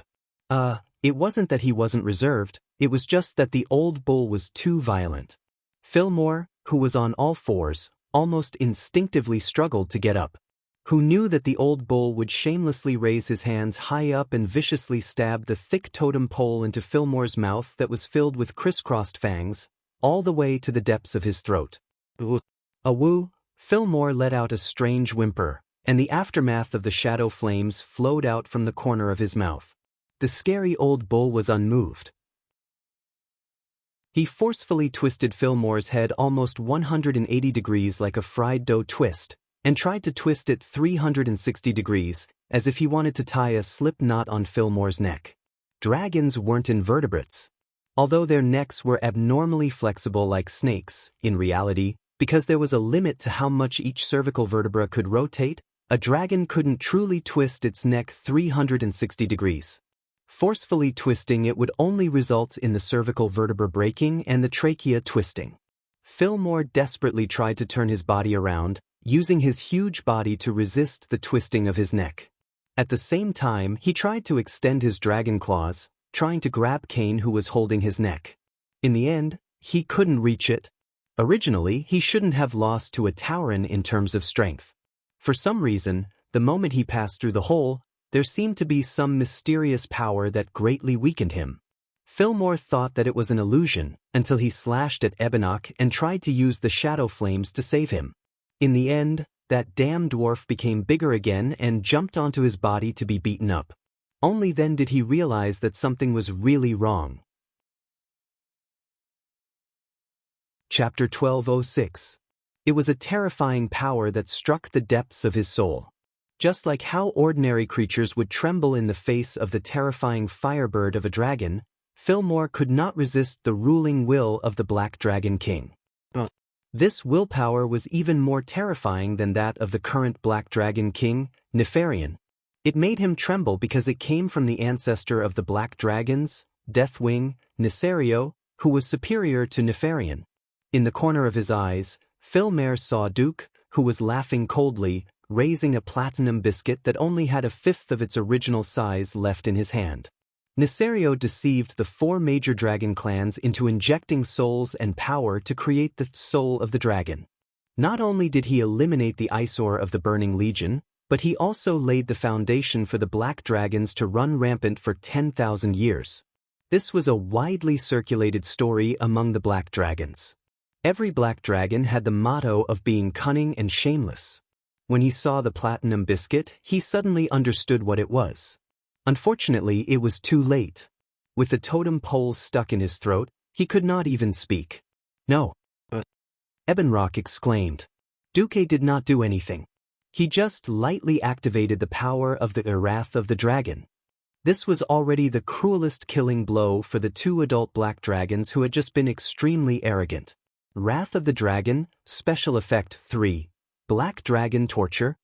As Nesario is the king of the Black Dragons, he is the ancestor of all Black Dragons. Activating this special effect can directly torture the soul of any Black Dragon descendant. The closer the distance, the purer the bloodline, and the greater the power. With this special effect, all the pure-blooded dragons in Blackwing's nest were trash in front of Duque. Theon raised the Ashbringer high and slashed it down. Fillmore, whose neck had been twisted like a fried dough twist, was not in his best condition. Even his tight dragon scales had relaxed due to the soul punishment. It was as if he had stuck his neck into the guillotine. What the Ashbringer had to do was act as the guillotine for the beheading. Dragon blood splattered everywhere. Just like that, Blackwing Nest's fourth boss, Fillmore's enormous dragon head, was separated from his body. On the other side, Ebonrock didn't last long either. With Magni's full force, the hand of Savra's, Balrog Ragnaros, hammered down on his chest. Vanessa, who was at the side, could clearly hear the crisp sound of the giant dragon's ribs breaking. The golden yellow flames penetrated Ebonrock's chest, and one could imagine that the giant dragon's heart had most likely turned into charcoal. Gavin Rad was still afraid that Ebonrock wouldn't die. The Thunder Fury, Wind Chaser's blessed sword, fiercely stabbed into Ebonrock's throat, and with a desperate twist, he almost chopped off Ebonrock's head. Looking at the frozen black dragon, Magni exclaimed, "Wait a minute. Don't chop off the dragon's head. After I purify this guy's soul, I'm going to put it in my spoils of war storage in Steel Stove Fort." You all have spoils of war. Do you think I don't? Gavin Rad was unhappy. At this moment, a furious dragon's roar came from the depths of Blackwing's nest, and a black dragon that wasn't much smaller in size than the previous two giant dragons quickly appeared in front of everyone. The sixth boss, Flammel, was a black dragon that didn't have any special skills other than knowing the Princeps's fury. After Sasha used focus shooting to suppress its berserk state, it was just a piece of cake for her. Huff. In the team of 10, almost everyone except Duque was panting heavily. It was very tiring, very tough, but also very happy. The result of the endless battles was that 6 of the 8 bosses of Blackwing's nest had been taken care of. The red dragon had been saved, and the rest were all lying dead in front of them. Gavin Rad stabbed the sharp tip of the wind sword into the ground, and like a sharp weapon stabbing into tofu, half of the sword's edge sank into the ground. Then he used it as a support, and his entire back passed over. The lightning that lingered on the wind sword seemed to be a beneficial supplement to the magic in Gavin Rad's body. Anything else? If so, come at me as well. Don't wait until I fall asleep from exhaustion before someone comes to touch me. I can't take that, Gavin Rad complained. Duque shook his head and smiled. In Blackwing's nest, there aren't many existences that can threaten us. If the information Onyxia gave me is correct, there's only one big dog left, Chromagus and Nefarian. That's good. Old Cow laid on the ground with his arms and legs spread out. He didn't have Magni's, deity's descent. Although his injuries could be healed by the stimulation of holy light, he couldn't replenish the blood that he had lost in a short period of time. After lying down for a while, he sat up, took out the food from his spatial bag, and started eating and drinking. This was a sunken area without a door beside the hall where Veristes had been, but it had a good view, so it was used as a temporary resting place. Duque turned around. Theon, you're the least exhausted here. You'll be on duty for the first half of the night. Duque didn't have to worry about the Empress Dowager. Seeing him nod, Duque didn't say anything else. Vanessa, you'll be on duty for the second half of the night. Boo-hoo. Poor maidservant, you're destined to work hard. Duque ignored the maidservant's complaints and focused on collecting things. Not only did he collect the spoils of war left behind by the 6 bosses, but he also collected the hourglasses dropped by the minions. While Duque's small team was resting, Nefarian, who was in the hall at the top of the Blackrock Spire, was already restless. If Duque had gathered all the strong people in the world and attacked Blackwing's nest with all their might, then Nefarian might have sat on his throne with a playful attitude and waited for Duque's challenge. Duque had cheated. Of the 6 leaders, Duke used Dragon Soul Fragment against Razorgore at the start, but he didn't use it against the other 5 leaders. Of course, in the eyes of the other dragons, this was the wrath of the dragon that the 4 major dragon races had towards the black dragons. 3 adult black dragons that were almost as powerful as the ancient dragons and a rather powerful dragon beast had been beaten to death by a mere 10 mortals. They hadn't even been able to use 40% of their strength. Nefarian had tricked the 4 major dragon races back then.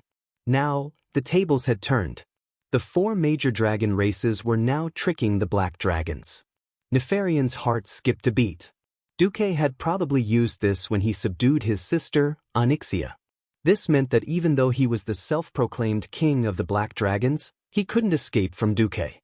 In other words, as long as Duque could stand in front of him, his dream of becoming a dragon king would be over. Either he surrendered in humiliation and became a mount, or he would die in the Blackrock Spire without even using half of his strength. Escape? This option didn't exist for a proud king.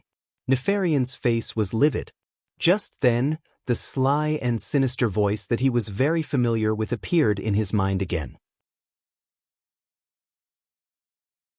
Chapter 1207. After Duque and the rest rested, they quickly advanced into Blackwing's nest. A brainless Blackwing goblin technician? One hit from the Fire Lord hammer. A tall dragon charging over with two swords? First, use Ashbringer to cut off its legs, then use the Fire Lord hammer to hammer it to death. A large group of black dragon whelps flying over? The Wind Sword directly activated its special effect, causing a tornado that dragged the whelps to the ground. Finally, the gangsters swarmed over. A lot of dragon scales and dragon skin.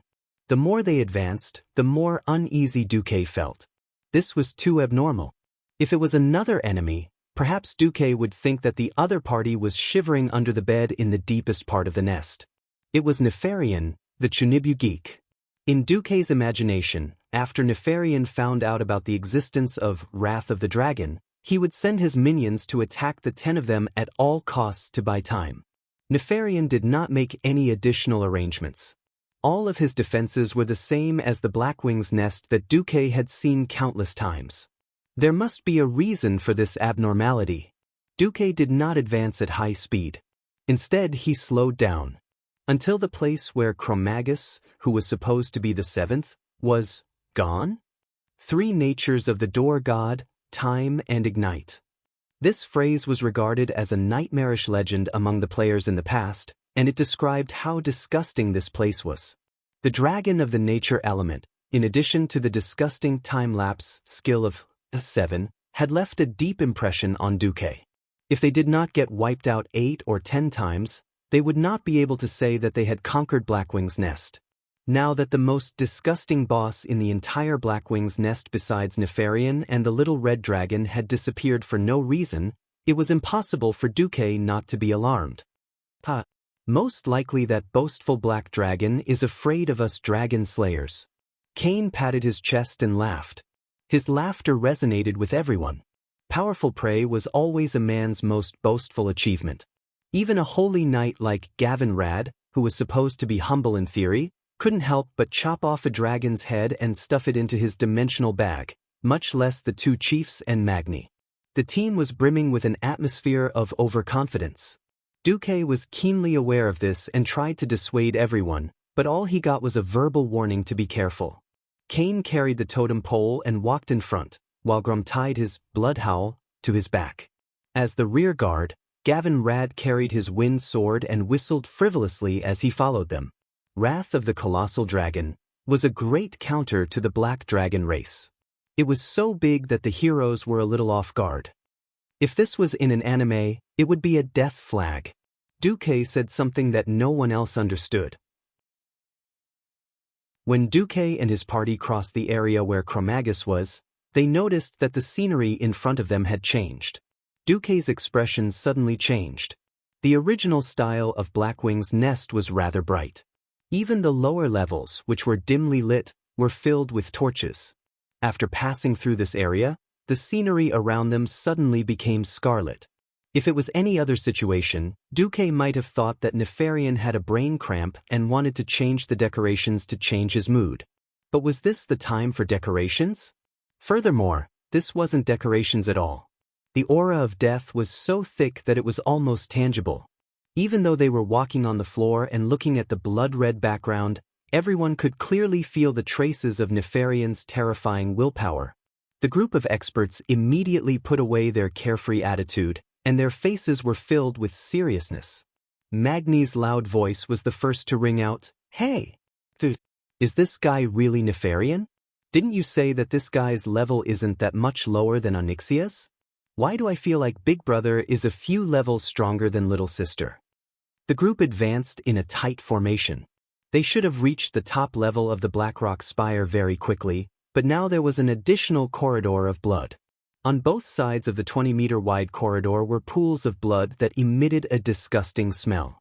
Above the pools of blood were all kinds of monster specimens. They were sealed in huge transparent glass-like containers. Some of them had already lost their lives, while others were slapping the walls that were strengthened by magic in vain, wailing in despair. Duque could recognize some of them. For example, the giant magma worms that came from the molten core. There were also some that he couldn't recognize at all. There were also some that seemed to be stitched together from a human and a dragonoid, similar to the abominations of the Scourge army. The only difference was that they were still alive. Duque's hand was suddenly held by a small trembling hand. It was Kalia. This queen of Lordaeron, who had been raised as a flower in a greenhouse until she was 18 years old and had roamed for 10 years. She had only recently stepped onto the path of facing strong enemies. Now, it was as if all her battle experience had been washed away, and she had become a weak girl who couldn't even fight a chicken. Indeed, such a disgusting thing was a little too much for a girl to bear. Duque could only pat Kalia's hand gently and comfort her. Duque knew what Kalia wanted to ask. Things are a little beyond my imagination. Brothers, it's impossible to retreat. He has already found us. Prepare to fight with your lives. Half an hour's journey wasn't long. Duque and the others quickly arrived at a sealed blood hull the size of 2 football fields. Pools of blood flowed down the walls on both sides of the hall, flowing into what seemed to be blood troughs on both sides of the hall. Was that caused by Nefarian's power? Or was it the accumulated blood from killing many creatures for scientific research? No one knew. Everyone's eyes were locked on the man sitting on the throne of blood. I thought you had even lost the courage to come here. The bearded man held his chin and spoke in a seemingly provocative but calm tone. Duque stepped out from the crowd and looked up at the mysterious man's eyes. Should I call you Victor Nefarios? Or Nefarian? The man smiled. The name I use when I'm in human form is just a code. I still hope that you can call me Nefarian. The real king of the Black Dragons, Nefarian of the Apocalypse. Duque's heart almost stopped beating at this moment. Although Duque already had a hunch after seeing the previous scene, who knew that after hearing it from the other party, the shock still set off a storm in Duque's heart. Duque only wanted to say that he bought a watch last year. Chapter 1208. Nefarian's Blackwing Nest and Nefarian's Apocalypse, Blackwing Blood Ring. These two combinations might seem a little different, but the difference between them was like heaven and earth. In the game, one was a level 60 instance dungeon, while the other was a level 85 instance dungeon. Duque's average equipment for Mount Hyjal was not even at the entry level. If Nefarian had really transformed into Nefarian's Apocalypse, which was supposed to appear 10 years later, then there would be no need to fight. They could just surrender. Duque's hands were trembling, and a large amount of data was pouring down on his retina. The system's warning tone was beeping nonstop, and his eyes were filled with crimson warning words. Warning! An unknown protective shield has appeared on the humanoid Nefarian. According to calculations, there is an 21% chance that he will be immune to the power of Wrath of the Dragon. Warning! Warning! Nefarian's Apocalypse matches the level 85 boss in the host's memory by 11%. If it really is the boss, the host has a 99% chance of being wiped out. It is strongly recommended that the host avoid it.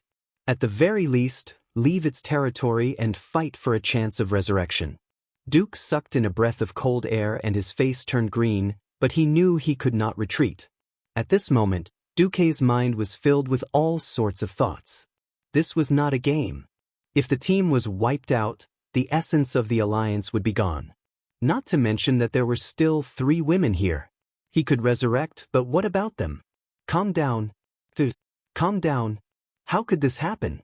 Nefarian's sudden increase in strength was undoubtedly the work of Enzos. The problem was, would Enzos die so easily? Why would he level up Nefarian for free? This was not an increase of 10% or 20%. It was an increase of 3 levels, and his strength had multiplied several times in one go. Could it be that during the cataclysm, several ancient gods had placed their bets on Nefario, but now that Nefario had been killed, they placed their bets on Nefarian? But that shouldn't be happening now. According to history, the imprisoned ancient god Si Thun would not be able to restrain himself and would be the first to jump out and court death. As the first ancient god to go into battle, Si Thun's performance was remarkable, but it was precisely because of Si Thun's failure that Enzoth and the other ancient gods bet on Deathwing Nesario to set off the cataclysm. Duque smelled a strong conspiracy, but the best actor was still the best actor. On the surface, Duque was cold and arrogant. He pointed his right hand at the humanoid black dragon. Nefarian, do you really think you're something?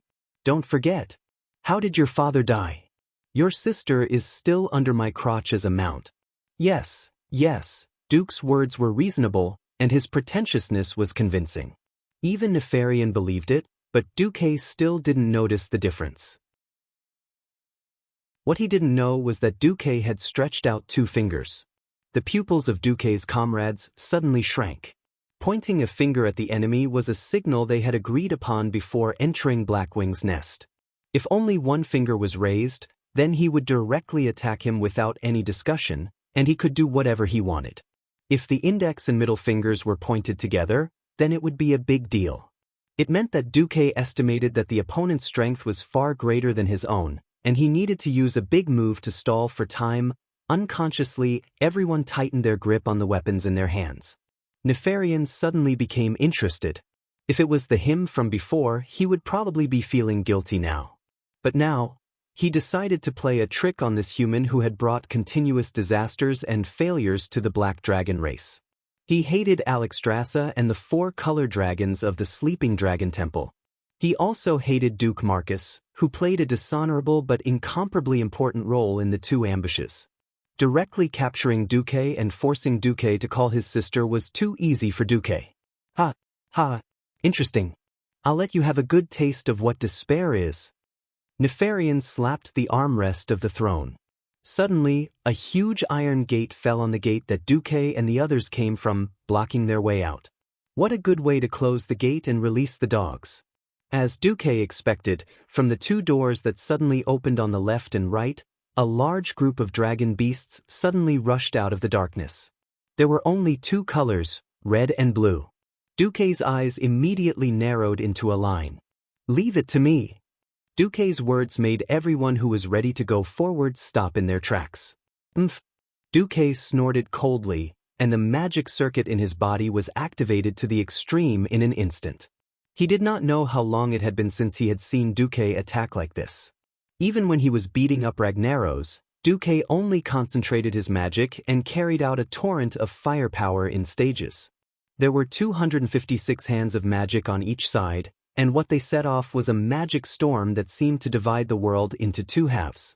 The left side was ice, and the right side was fire. The icicles as thick as a human arm easily pierced through the bodies of the red dragon beasts and sent them flying. They cut off their limbs in midair, and even froze their bodies and splattered flesh in midair before they fell to the ground. The fireball the size of a water tank easily blew up the bodies of the blue dragon beasts, turning them into charcoal. They did not even rush out a few steps before they exploded in midair, and their charred limbs dissipated with the wind. The number of people who came out, the number of people who died. Duque raised his chin slightly, and with a look of contempt on his face, he hooked his finger at Nefarian. Come down. Why don't you let us wait for you for a year and a half, and let you make more new toys before coming down? Gotcha. Nefarian lost his composure and easily crushed the golden armrests on both sides of his throne. He suddenly stood up. Duke Marcus, you will regret provoking me. Under the gaze of all the strong people, Nefarian's human body began to rapidly expand. From a 2-meter-tall human, he suddenly became a terrifying dragon with a body length of more than 50 meters. Everything was within everyone's expectations. After all, they were supposed to fight the Black Dragon King. Wait, this color? Boss, are you sure he's Onyxia's brother? Gavin Rad asked softly. Duque's pupils suddenly shrank. The scene in front of him made Duque feel extremely strange. If this was the original Nefarian, then he would undoubtedly be a standard black dragon, black scales, white horns with a yellowish hue, orange-red lines between the scales, and a string of yellow barbs along his spine. Now, the overall color of Nefarian in everyone's eyes was slightly strange. Not only were his scales purple, but there was also a faint aura of death, giving off the feeling that he was a little like an undead, but also a little different. This was because from his mouth, there was still the fishy smell of a living creature. What the hell is going on? At this moment, the system sent new data to Duque's retinas. Chapter 1209. Obtaining the enemy's data by scanning was an instinct that Duque had developed after his transmigration. The system genie's feedback gave Duque a headache, but at the same time, he saw some hope. The first second, warning. The enemy's level is too high. Please escape as soon as possible. The next second, injecting Blackwing's nest boss Nefarian's data. Data conflict. Duque suddenly realized that the color of Nefarian's dragon scales would change from time to time. Sometimes it would be purple, and sometimes it would be black. Unfortunately, the timing of the change was not easy to grasp due to the lack of data. System, record the pattern of Nefarian's dragon scales color change, and calculate its period as soon as possible. If I'm not wrong, Nefarian's current power is not complete. When his power temporarily drops to the level of Blackwing's nest, it will be an opportunity. Just as Duque was about to reply to Gavin Rad, Nefarian had already charged over. At this moment, his dragon scales were purplish blue. Deity's descent. Duque shouted hurriedly. Magni immediately understood, and his body rapidly enlarged. He raised the Balrog hammer high and slammed it against Nefarian's dragon claw. Bam! It was a clash of power without any technique. The winner was Nefarian, whose power had skyrocketed. The onlookers could clearly see that Magni's enlarged silver body was being crushed like a pillar. Although he wasn't crushed into a biscuit, he was almost there. Nefarian clearly realized that he couldn't kill this strong dwarf warrior in one hit. He suddenly extended his dragon head and bit at Kalia, who was at the back. Don't ignore me. The Oxhead chief strode forward, and the totem pole that was as thick as the pillar of a large house slammed down. Just the ear-piercing sound of it breaking through the air was very frightening. Kane missed. As if he had expected Kane, who was the number 2 tank, to come up, his snake-like dragon neck tilted at the last moment and dodged the attack. At this moment, the final move of the giant dragon's most terrifying close combat combo came. Nefarian's huge body suddenly turned horizontally, and his dragon tail that was more than 20 meters long smashed into the back row like a huge meteor hammer. Gavin Rad charged forward with the wind sword in his hand. He was prepared to face Nefarian's Firebird head-on. Unfortunately, he missed. The tail was like a rake with 6 huge bone spikes. It drew a strange wavy arc in front of Gavin Rad, quickly and gracefully dodging the paladin's attack, and mysteriously swept towards the middle row of Duque's team. That was where the close combat team was located. Vanessa cried out in surprise. She used her high agility to perform a beautiful backflip, narrowly dodging the attack. However, the other 2 in heavy armor were not so easy to dodge. Theon brandished Ashbringer, and a long, thin beam of holy light shot towards the dragon's tail. Nefarian chose to take it head-on, but at the last moment he smashed his tail towards Grom. Grom leapt into the air. No one had foreseen that something unexpected would happen. Suddenly, Grom's entire body froze in the air, as if he was a picture that had been captured by a camera. His posture as he leapt, his mouth opened so wide that his fangs could be seen, and his bulging muscles, everything stopped. Duque suddenly reacted and yelled, "Hourglass!" Hourglass? What hourglass? Grom froze for half a second before he reacted. This was the deal he had with O7. Only OL7's big dog, Chromagus, could make someone suddenly freeze in the air. Caught off guard, and because he was not mentally prepared, Grom threw the hourglass that could get him out of trouble into the deepest part of his bag. Suddenly, 2 huge hands of magic appeared beside him, trying to drag him to the side. Unfortunately, it was too late. Nefarian had already bitten him. Arg! Blood splattered everywhere. Under everyone's gaze, Nefarian succeeded in his forceful attack and bit off a small part of Grom's body. Lord Howl's entire left arm, left shoulder, and a part of his left chest were all bitten off. His companions could even see Lord Howl's still-moving lungs through the bloody wounds. Grom screamed in agony as he fell from the sky, forming a stark contrast with Nefarian's ferocious eyes. In the first round, one of Duque's main forces had lost the ability to fight. Save him! Almost at the same time as Duque's scream, several holy flashes and rapid healing spells were cast. However, unless it was a holy knight who sacrificed all his mana and energy to cast holy healing, the healing effect of holy light on large body parts was rather limited. Not to mention, Duque could already see that a large part of Grom's soul had been devoured in that instant. The loss of the soul was the most terrifying. Without the soul as a foundation, the body would not treat the missing part as a part of the body. This meant that even if Grom had the regenerative ability of a troll, he would not be able to regrow his left arm. What happened next confirmed Duque's judgment. Even with several beams of holy light, everyone was shocked to see that only the left part of Grom's chest had begun to heal, and there were no signs of a new limb growing out. Grom rolled on the ground in pain, but he was extremely stubborn. Even when he bit his lips until they were full of blood, he did not let out a single scream. Nefarian actually retreated after his successful attack. He flapped his wings, instantly stirring up a gust of wind, and his entire dragon flew into the air. Duque noticed that Nefarian's dragon scales had turned black and the veins between the scales had turned red again. Not only Nefarian, but even Chromagus, who was supposed to be a powerhouse in close combat, seemed to be terrified. He hid far away in a corner of the blood hall, while a large group of dragons swarmed over.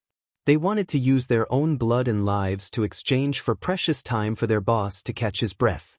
Shameless! Sasha fired again and again. Duque and Elugia also kept firing. Unfortunately, they first had to deal with the army of dragons that were madly charging at them. Only then could they shoot the extra attacks at Nefarian, who was moving around in the air. The result was that the damage dealt to Nefarian was too low. Gavin, Rad, and Tyrion tried to use their divine artifacts to attack from afar, but the effect was not good. Nefarian just kept moving around, focusing on dodging the attacks from the divine artifacts while taking on the rest. Everyone's pupils suddenly shrank. Their own weakness had been found out, which was that they had too many melee professionals and too few ranged attackers. About a minute later, Nefarian's dragon scales turned purple again. It was the triple dragon combo and doggies, time elapse, again. This time, Gavin Rad's Mount Hyjal level plate armor was completely destroyed. Chapter 12:10. In this day and age, paladin heroes were all capable of fighting, tanking, and healing. Although Gavin Rad was one of the weakest of the 5 Silver Sages, his equipment could be said to be extravagant. He would definitely have a share of paladin equipment in every battle. Along the way, he had accumulated a wealth of battle experience. Even so, he still fell into Nefarian's trap. Nefarian's attack and defense attributes were greatly increased in the purple scale state. Coupled with Chromagus' most powerful and disgusting skill, time-lapse, there was no way to defeat Nefarian. If Gavin Rad had not cast the Divine Shield spell that granted him 12 seconds of invincibility, Gavin Rad would have been a corpse. Only half of Gavin Rad's armor remained. There were 3 deep scratches on the back half of his armor, and even his undershirt could be seen. In a fit of rage, Gavin Rad tore off his wobbly breastplate. He now had gauntlets, leg guards, pauldrons, and a belt, but no armor. It looked ridiculous. "Boss!" Gavin Rad shouted. Duque frowned deeply. Suddenly, he made a decision. "Everyone, focus fire on Chromagus. Nefarian could fly, but he couldn't let this two-headed molten hound do the same, right? However, killing Chromagus was not an easy task. Without Nefarian, Chromagus, who looked like a molten hound, could only die with a grievance in front of Duke and his men who were prepared for it. However, there was a black dragon king in the sky that was even more powerful than Nefarian. Without enough restraint, if Nefarian were to charge at them, they would still be wiped out. But Tyrion wanted to say something but stopped. If they attacked with all their might, it would be impossible to maintain the current all-around defensive formation.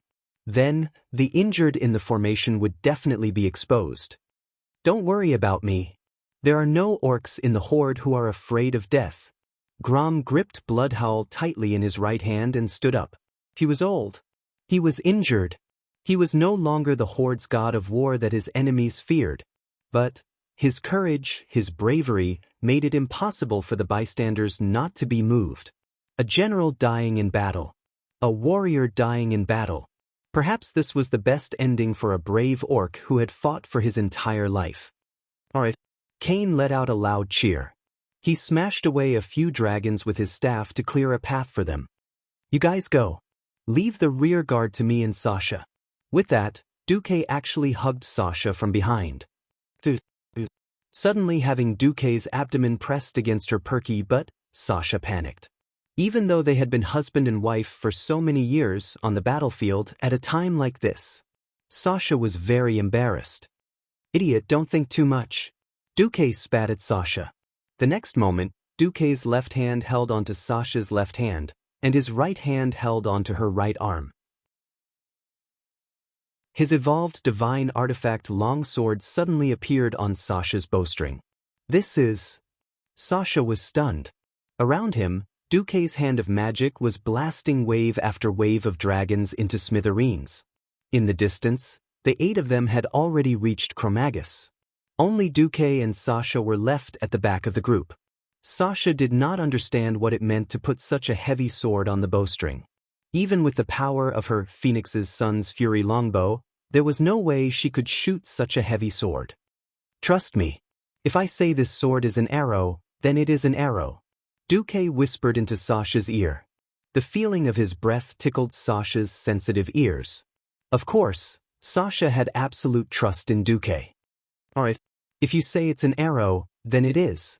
Sasha pulled the bowstring and held onto what should be a sword with her right hand. What surprised her the most was that when she pulled the bowstring, the sword suddenly became much lighter. The spiral-shaped blade actually became even more slender as she pulled it, and its weight seemed to have disappeared. No, it became as heavy as her most commonly used arrow. Not a bit more, not a bit less. Sasha could not understand this change at all. However, this did not stop her from feeling the terrifying power of wind and fire on the arrow. Duque sighed in his heart. Damn it, he suddenly understood why his personal divine weapon was called Duque's Integrity. The system wrote, Host, you have activated the mysterious effect X of the artifact, Duke's moral integrity. You can duplicate your artifact infinitely and change its form. However, in order for it to have power, you need to inject a special power into it, such as the fire element with divinity, the wind element, or the magic element with your will. Warning. After injecting the host's humanity will decrease accordingly. If the target resists the host's power or will, the host has an 80% chance of retrieving the host's humanity from the atmosphere.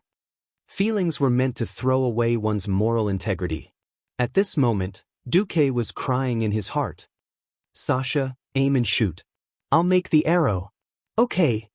The valiant and heroic female ranger hero had no idea what kind of price she had to pay for every arrow she shot out for the sake of her lover. She only knew that she had to do her job well. In terms of long-range attacks, Sasha was much more talented than the few close combat veterans. Her ability to predict was godlike. She could predict how Nefarian would fly, what dodges he would make, and even whether there was a chance for him to stop in the air. Previously, she could not threaten Nefarian because her attack power was too low. Now, with Duque's infinitely duplicated spiral-shaped arrows, she became the most terrifying cannon in an instant. Swoosh, swoosh, swoosh, The terrifying sound of wind breaking could be heard. The arrows that could be completely ignored suddenly became killing machines. Before this, no matter how tricky Sasha's arrows were, as long as they were not direct shots, they would not be able to penetrate Nefarian's dragon scales. At most, they would pierce the dragon's skin, but not its muscles. But now, it was completely different. Attacks that contained some divinity were Nefarian's greatest weakness. At the end of the day, the power that he had now was only forcefully stimulated by Enzo's dark divinity. If Nefarian's divinity was strong enough, he could use it to defend against this interference. However, although he was born as a demigod, he did not know how to use this power. In the end, it was Duque's divinity that interfered with Enzo's divinity, causing his body to become even more unstable. Arg, Nefarian was furious. Contrary to his usual behavior, he switched to attacking Duke first. In the end, Duque opened more than 10 teleportation portals in the narrow space, and brought Sasha through these portals. Chapter 12:11. If Nefarian was still the Black Dragon King, Duque wouldn't have dared to teleport.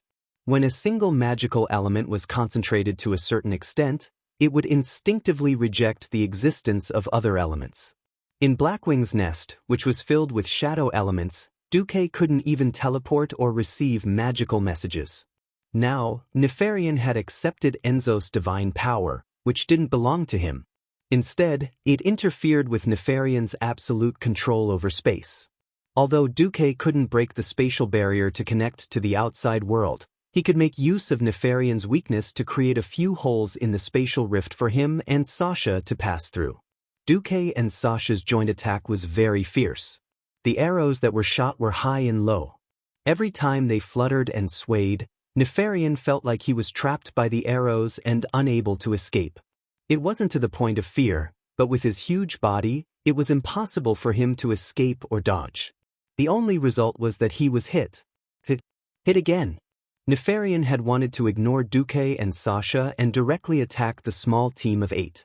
After all, 100 meters was a distance that the Black Dragon King could cross in the blink of an eye. However, Duque told Nefarian with the hard truth that he shouldn't even think about it. Scram! As Nefarian rapidly approached, Duke's eyes, which had been half closed, suddenly opened when the Black Dragon's figure approached.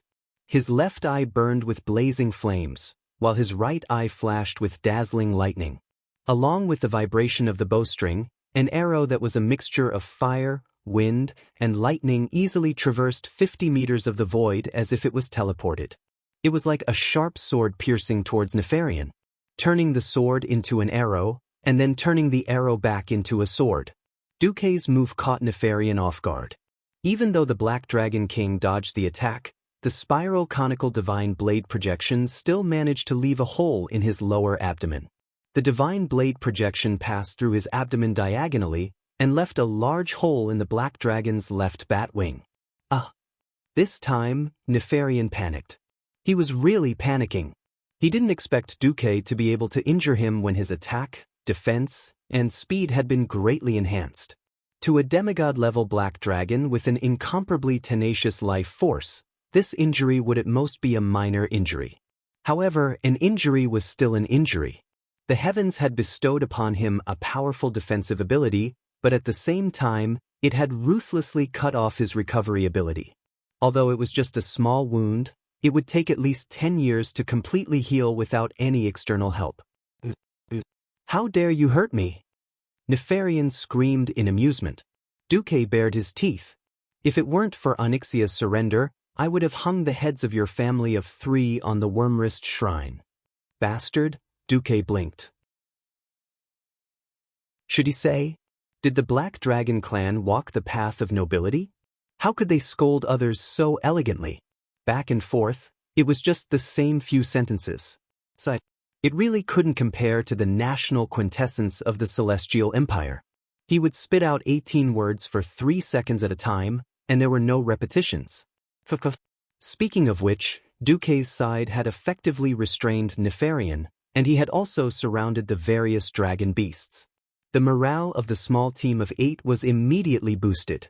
especially Lord Howl, in order to prove that he wasn't an injured person, not a burden. Lord Howl was practically hacking at the big dog Chromagus with all his might. If it weren't for Duque giving Lord Howl an illusion, making the big dog look like there were two Magunis holding axes and looking at it, and also not helping Lord Howl change into an illusion, the big dog would probably have made Lord Howl its primary target and chased him all over the street. At this time, Duque's strength and all-roundness were on full display.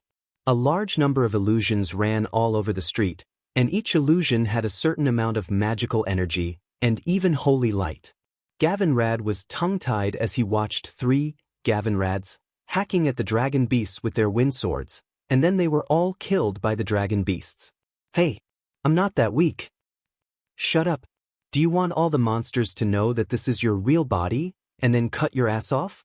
Duque's angry scolding shut Gavin Rad up on the spot. Although Chromagus, time-lapse, was effective everywhere and could freeze a person at any time, there were too many targets, and the big dog was starting to feel a little powerless, especially when it looked and sensed that there were now hundreds of mortal heroes running around it. A divine artifact was a divine artifact. When the number and quality of divine artifacts accumulated to a certain level, it would become a qualitative change. It was true that Chromagus was fully armed. Its armor was made of the toughest source substance of this era, and ordinary epic weapons would be deflected in a matter of seconds. Unfortunately, it had encountered a group of unreasonable fellows. Wah! Under the Evito state, the enlarged Magni leaped high into the air. His body weighed more than a ton, and with the acceleration of gravity, Savra's Balrog Ragnaro's hand burst out with a blazing light like the sun, and like a falling mountain, it smashed into one of Chromagus's heads. The direct result of this full-force blow was that the big dog's left head almost immediately exploded, like a rotten watermelon that had been smashed with a stick. The big dog tried to retreat in pain, but at this moment, Theon suddenly took 3 steps forward, and Ashbringer condensed an even more violent sea of holy light. The next moment, all the golden light in the sea of holy light poured into the big dog's broken head. Awoo! The golden light spread throughout the big dog's body. Since they were taking advantage of its weakness to kill it, of course they would not leave Lord Howl and Gavin Rad out. The two of them worked together to create a huge wound on the big dog's right hind leg. Then, the Minotaur chief leaped high into the air and stabbed a totem pole directly into the huge wound. As if stirring, it began digging in the wound. Awoo!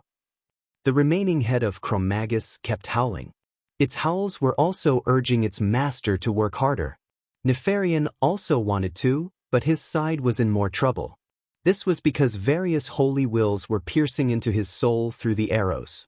God says, "Let there be light, the earth shall heal the scars, Mother Moon is watching you." The wills of Alansis Fail, Mediv, and Elun, the goddess of the moon, were constantly invading Nefarian's spiritual world. Originally, Nefarian only needed to suppress his own consciousness and let Zatha's will and power better fuse into his body. Now, he had to work hard to separate the entangled wills and choose the most suitable power for himself to maintain his strength. Nefarian's situation was not good.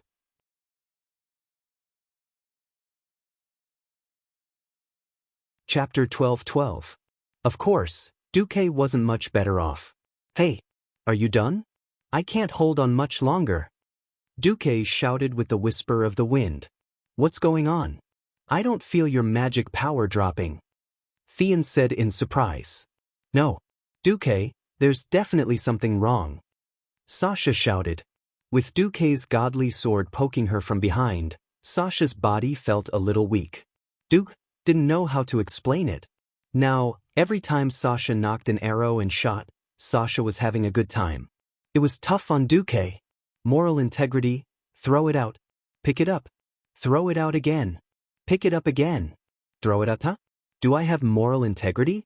Nefarian, who had been injected with a large amount of goodwill, began to doubt his life. Wasn't Duque also doubting his life? The system kept warning. Warning! Warning! The host's moral integrity has fallen to a critical level. Please do not use Duque's moral integrity again, or else you might trigger the descent of the 7 deadly sins. Fortunately, after so long, Duque's willpower had improved greatly. Kalia also realized that something was wrong and hurried over to inject holy light into Duque's mind. Look into my eyes. Think of the happy times we had together. Kalia gazed at Duque with her clear and pure eyes. Who knew? Duque put on a fake smile. His crooked eyes made it obvious that he was thinking of the wrong thing. Duque suddenly realized that his left and right waist had been attacked at the same time. It was Sasha and Kalia. He felt pain, and then his mind fell into a trance again. In the distance, Nefarian fell head first, struggling and rolling on the ground. This was because what Duque had shot into the black dragon's body was not only the will of the 3 good ones, but also a prophetic dream. In the dream world, Nefarian was harvested again and again. Not only in Blackwing's nest, but also in Blackwing's blood ring he was also defeated again and again. The dragon head was put on display in Stormwind City, Steel Forge, Dalagen, and Lordaeron. The sorrow of being whipped after death and the despair of his soul falling into the abyss filled Nefarian's heart. Now that Nefarian and Duque had both fallen into mental confusion, the strongest fighters on both sides were temporarily eliminated from the battle. Originally, Magni and the others were prepared to lose the cover of Duque's magic. However, the hand of magic in the air continued to fire, accurately and effectively eliminating the dragons that were rushing out. Duque's multicasting mechanism is different from ordinary wizards. Perhaps this is why he is a Breaking Dawn wizard of all elements, while we are still unable to break through our own limits, Elusia explained. Forget it. Don't worry about it. Kill the big dog first. The macho men attacked with all their might. The dazzling special effects of their weapons flashed with terrifying light. Go, Magni took the lead. He raised his Balrog hammer and began to charge at high speed. This time, he aimed at the big dog's remaining head. Awoo! Chromagus used his skill to ignite Magni. Unfortunately, under the effect of Deity's descent, the Dwarf King's skin was as thick as a city wall. No matter how much the flames on his body crackled, they did not do much damage to him. The big dog saw the flaming hammer rapidly expanding in its sight. It instinctively shrank back, but it was too big and too slow. The Tauren beside it ruthlessly smacked its totem pole. This made the big dog's head feel as if it had delivered itself to the door and installed the Balrog hammer on it. The flames of the Balrog hammer, the lightning of the wind sword, the golden flames of the Ashbringer, the radiance of the blood howl. Finally, while Duque and Nefarian were down, the group eliminated all of Nefarian's fighters in one go. Come on! Slay the dragon! Gavin Rad yelled as he activated the Dragon Slayer enchantment on his sword. This enchantment specifically targeted dragons could significantly increase the damage dealt to Nefarian. Just as the others were about to charge at Nefarian, an evil will descended upon them. Hee. Zatha's cold laughter and low voice haunted everyone's mind like a nightmare, making them dizzy. Humble, honest, compassionate, brave, just. When faced with a test of willpower, the Holy Knights were always the first to pass the test. Tyrion and Gavin Rad roared, allowing the holy light on their bodies to benefit their companions. Soon, the 3 strong male warriors woke up, followed by Elusia, Sasha, Kalia, Vanessa, and Duque. No one expected Zatha's will to disappear as quickly as it came. It was as if he had just appeared for fun, disappearing not long after. In front of them, an event that no one expected and had never appeared in the original history happened. Nefarian's huge dragon body disappeared and was replaced by the human form of Victor Nefarios. At this moment, Duque was dumbfounded. No matter which part of history it was, there was no record of Nefarian fighting in human form. Should he say that he was indeed the butterfly that destroyed history? Nefarian, no, he should be called Victor now. However, Duque still preferred to call him Nefarian. Nifa took out a huge 2-handed sword from the void. It was a sword with 2 dark red dragon heads as the handle and a strange dark red trapezoidal blade as the body.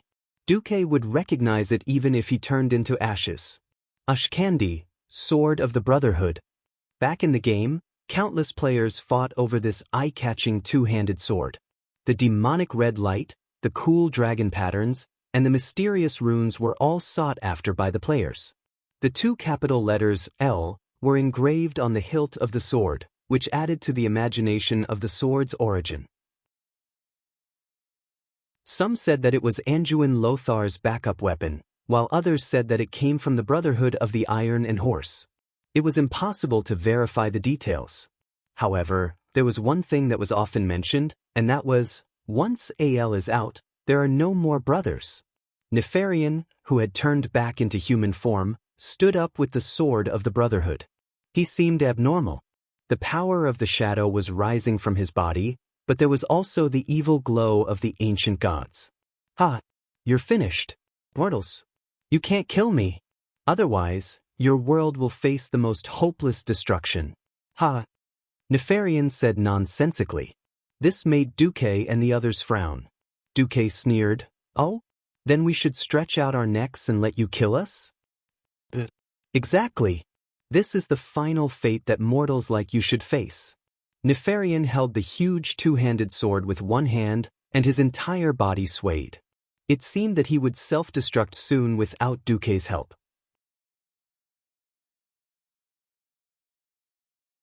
Chapter 12-13. While I still have time. Kill him in one go. Magni roared. Magni's, deity's descent, was useful, but it had a time limit. Even though he was the number one dwarf, Duque had calculated that he could only maintain deity's descent for 5 minutes at most. Why did it seem like he could maintain it for at least 10 minutes each time? Magni was more sneaky than the average dwarf. This talented dwarf warrior had the ability to adjust his own defense like he was breathing. When he wanted to harden his body, he would use all his strength. When he wanted to catch his breath, he would secretly cut off the defense in his silver shell. This meant that while he was beating up his enemies, his deity's descent was in standby mode. Of course, Duque wouldn't say it out loud. Who would have thought? The crimson sword flashed, and 2 pillars of blood shot up into the sky. Everyone who was maintaining their formation was so shocked that their pupils constricted. The left side of Magni's waist was slashed by the great sword of the Brotherhood, and a wound large enough to hold a baby's fist in. Under his silver skin and armor, this bright red wound was extremely glaring. Magni wasn't the worst off. No one expected that Old Bull, who was following closely behind Magni, would have his leg cut off in an instant. His entire right leg remained where it was, while Kane's burly body was sent flying more than 10 meters away. He rolled a few times before coming to a stop. Kane couldn't help but let out a cry that sounded like a bull's, and it was hard to tell if it was a cry of a human or beast. If it wasn't for Theon, who was the third in line, who was more skilled in martial arts and had blocked the great sword of the Brotherhood, the team might have lost 3 vanguards in an instant. Ha! Nefarian's short hair fluttered as he moved rapidly, and his movements were very elegant. He spun 360 degrees like a ghost, and actually crossed at least 5 meters, passing Lord Howl in the middle, and arrived at the center of Duque's team. He slashed horizontally again with great force, and the huge blade enveloped Duque, Ilucia, Kalia, and Sasha. Dang! The crisp sound of metal clashing rang out. It turned out that Vanessa had activated Swift Run at some point in time. 2 short but dangerous daggers slashed down from above and hit the sword in a cross. If Nefarian was just a human, his attack would have been able to deflect the Brotherhood sword. Unfortunately, he wasn't. The power of a giant dragon was simply incalculable to mortals. Without any hesitation, Nefarian, who had transformed into Victor, slashed forward with his sword. Fortunately, Vanessa was no longer the ignorant little girl from back then. After experiencing many battles, she also had rich experience in fighting enemies. As a mortal female thief, it was impossible for her to compete with a humanoid dragon in terms of strength. She took advantage of the recoil from her daggers and somersaulted over Nefarian's head, waiting for an opportunity to stab him in the back. However, before Vanessa launched a new attack, the remaining 4 of them still had to face the terrifying sweeping attack.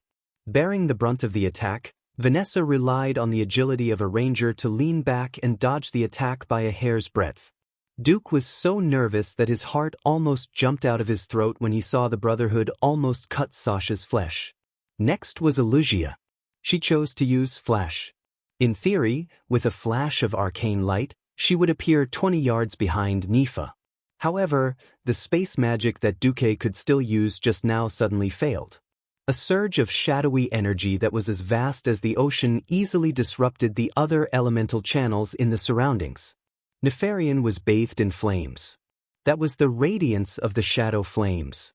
His dark power was forcefully eliminating all the power that did not belong to the shadow flames. Illusia's Flash was ineffective. Time seemed to have frozen. Duque had to make a choice. With his strength, this concentration of shadow power was not enough to prevent him from using Flash.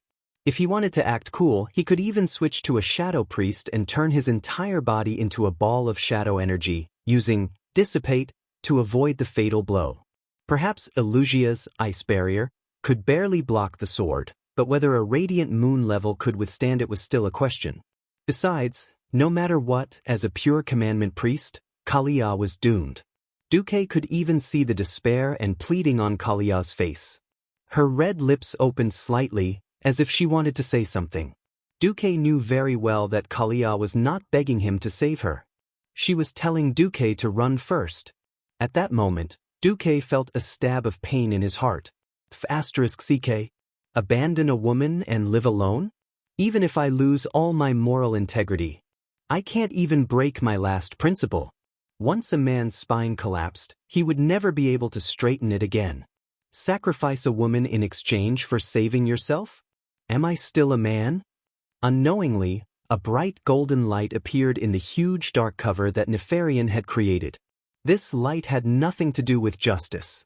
It had nothing to do with holiness. It had nothing to do with smiting. It was purely a man's sense of duty to protect his woman. Scram! No one thought that a mere mage like Duque could let out a roar that was even more shocking than thunder. They saw Duque holding a platinum awl in his left hand and his newly upgraded spiraling sword in his right. He was the first to pounce on Nefarian. Some people exclaimed. Some people were in despair. Some people did not believe it. Some people closed their eyes. No one believed that a mere mage like Duque could use a close-range weapon to defeat a humanoid black dragon that was skilled in martial arts.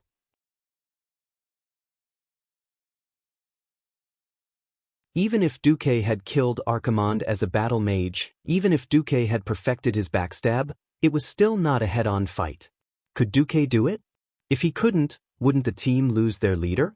Everyone held their breath as they watched the development of this scene. Suddenly, the situation, which was similar to an egg hitting a stone, took a shocking turn. Duque's movements suddenly sped up, while Nefarian's movements seemed to have been slowed down by many times. Acceleration. Deceleration. And the wrath of the dragon, that Duque had not taken out yet. No one knew why the wrath of the dragon, that Duque refused to take out just now was taken out now, and it even worked? That's right. Duque's swordsmanship and strength were not as good as Nefarian's. However, as long as Nefarian's strength and speed were reduced to the same level as his, Duque wouldn't be afraid no matter how good Nefarian's swordsmanship was. If he had the ability to use his two-handed sword to pick his teeth, Duque wouldn't be afraid at all. The spiraling sword that was filled with divinity of fire and wind suddenly spun like a drill, and with a piercing hum, it hit the center of the sword of the Brotherhood. The strong rotation actually caused the Brotherhood's sword to fly out. You're tuning in to the Wang Lin's Journey YouTube channel. Don't forget to subscribe and join us on this journey to catch the most captivating stories.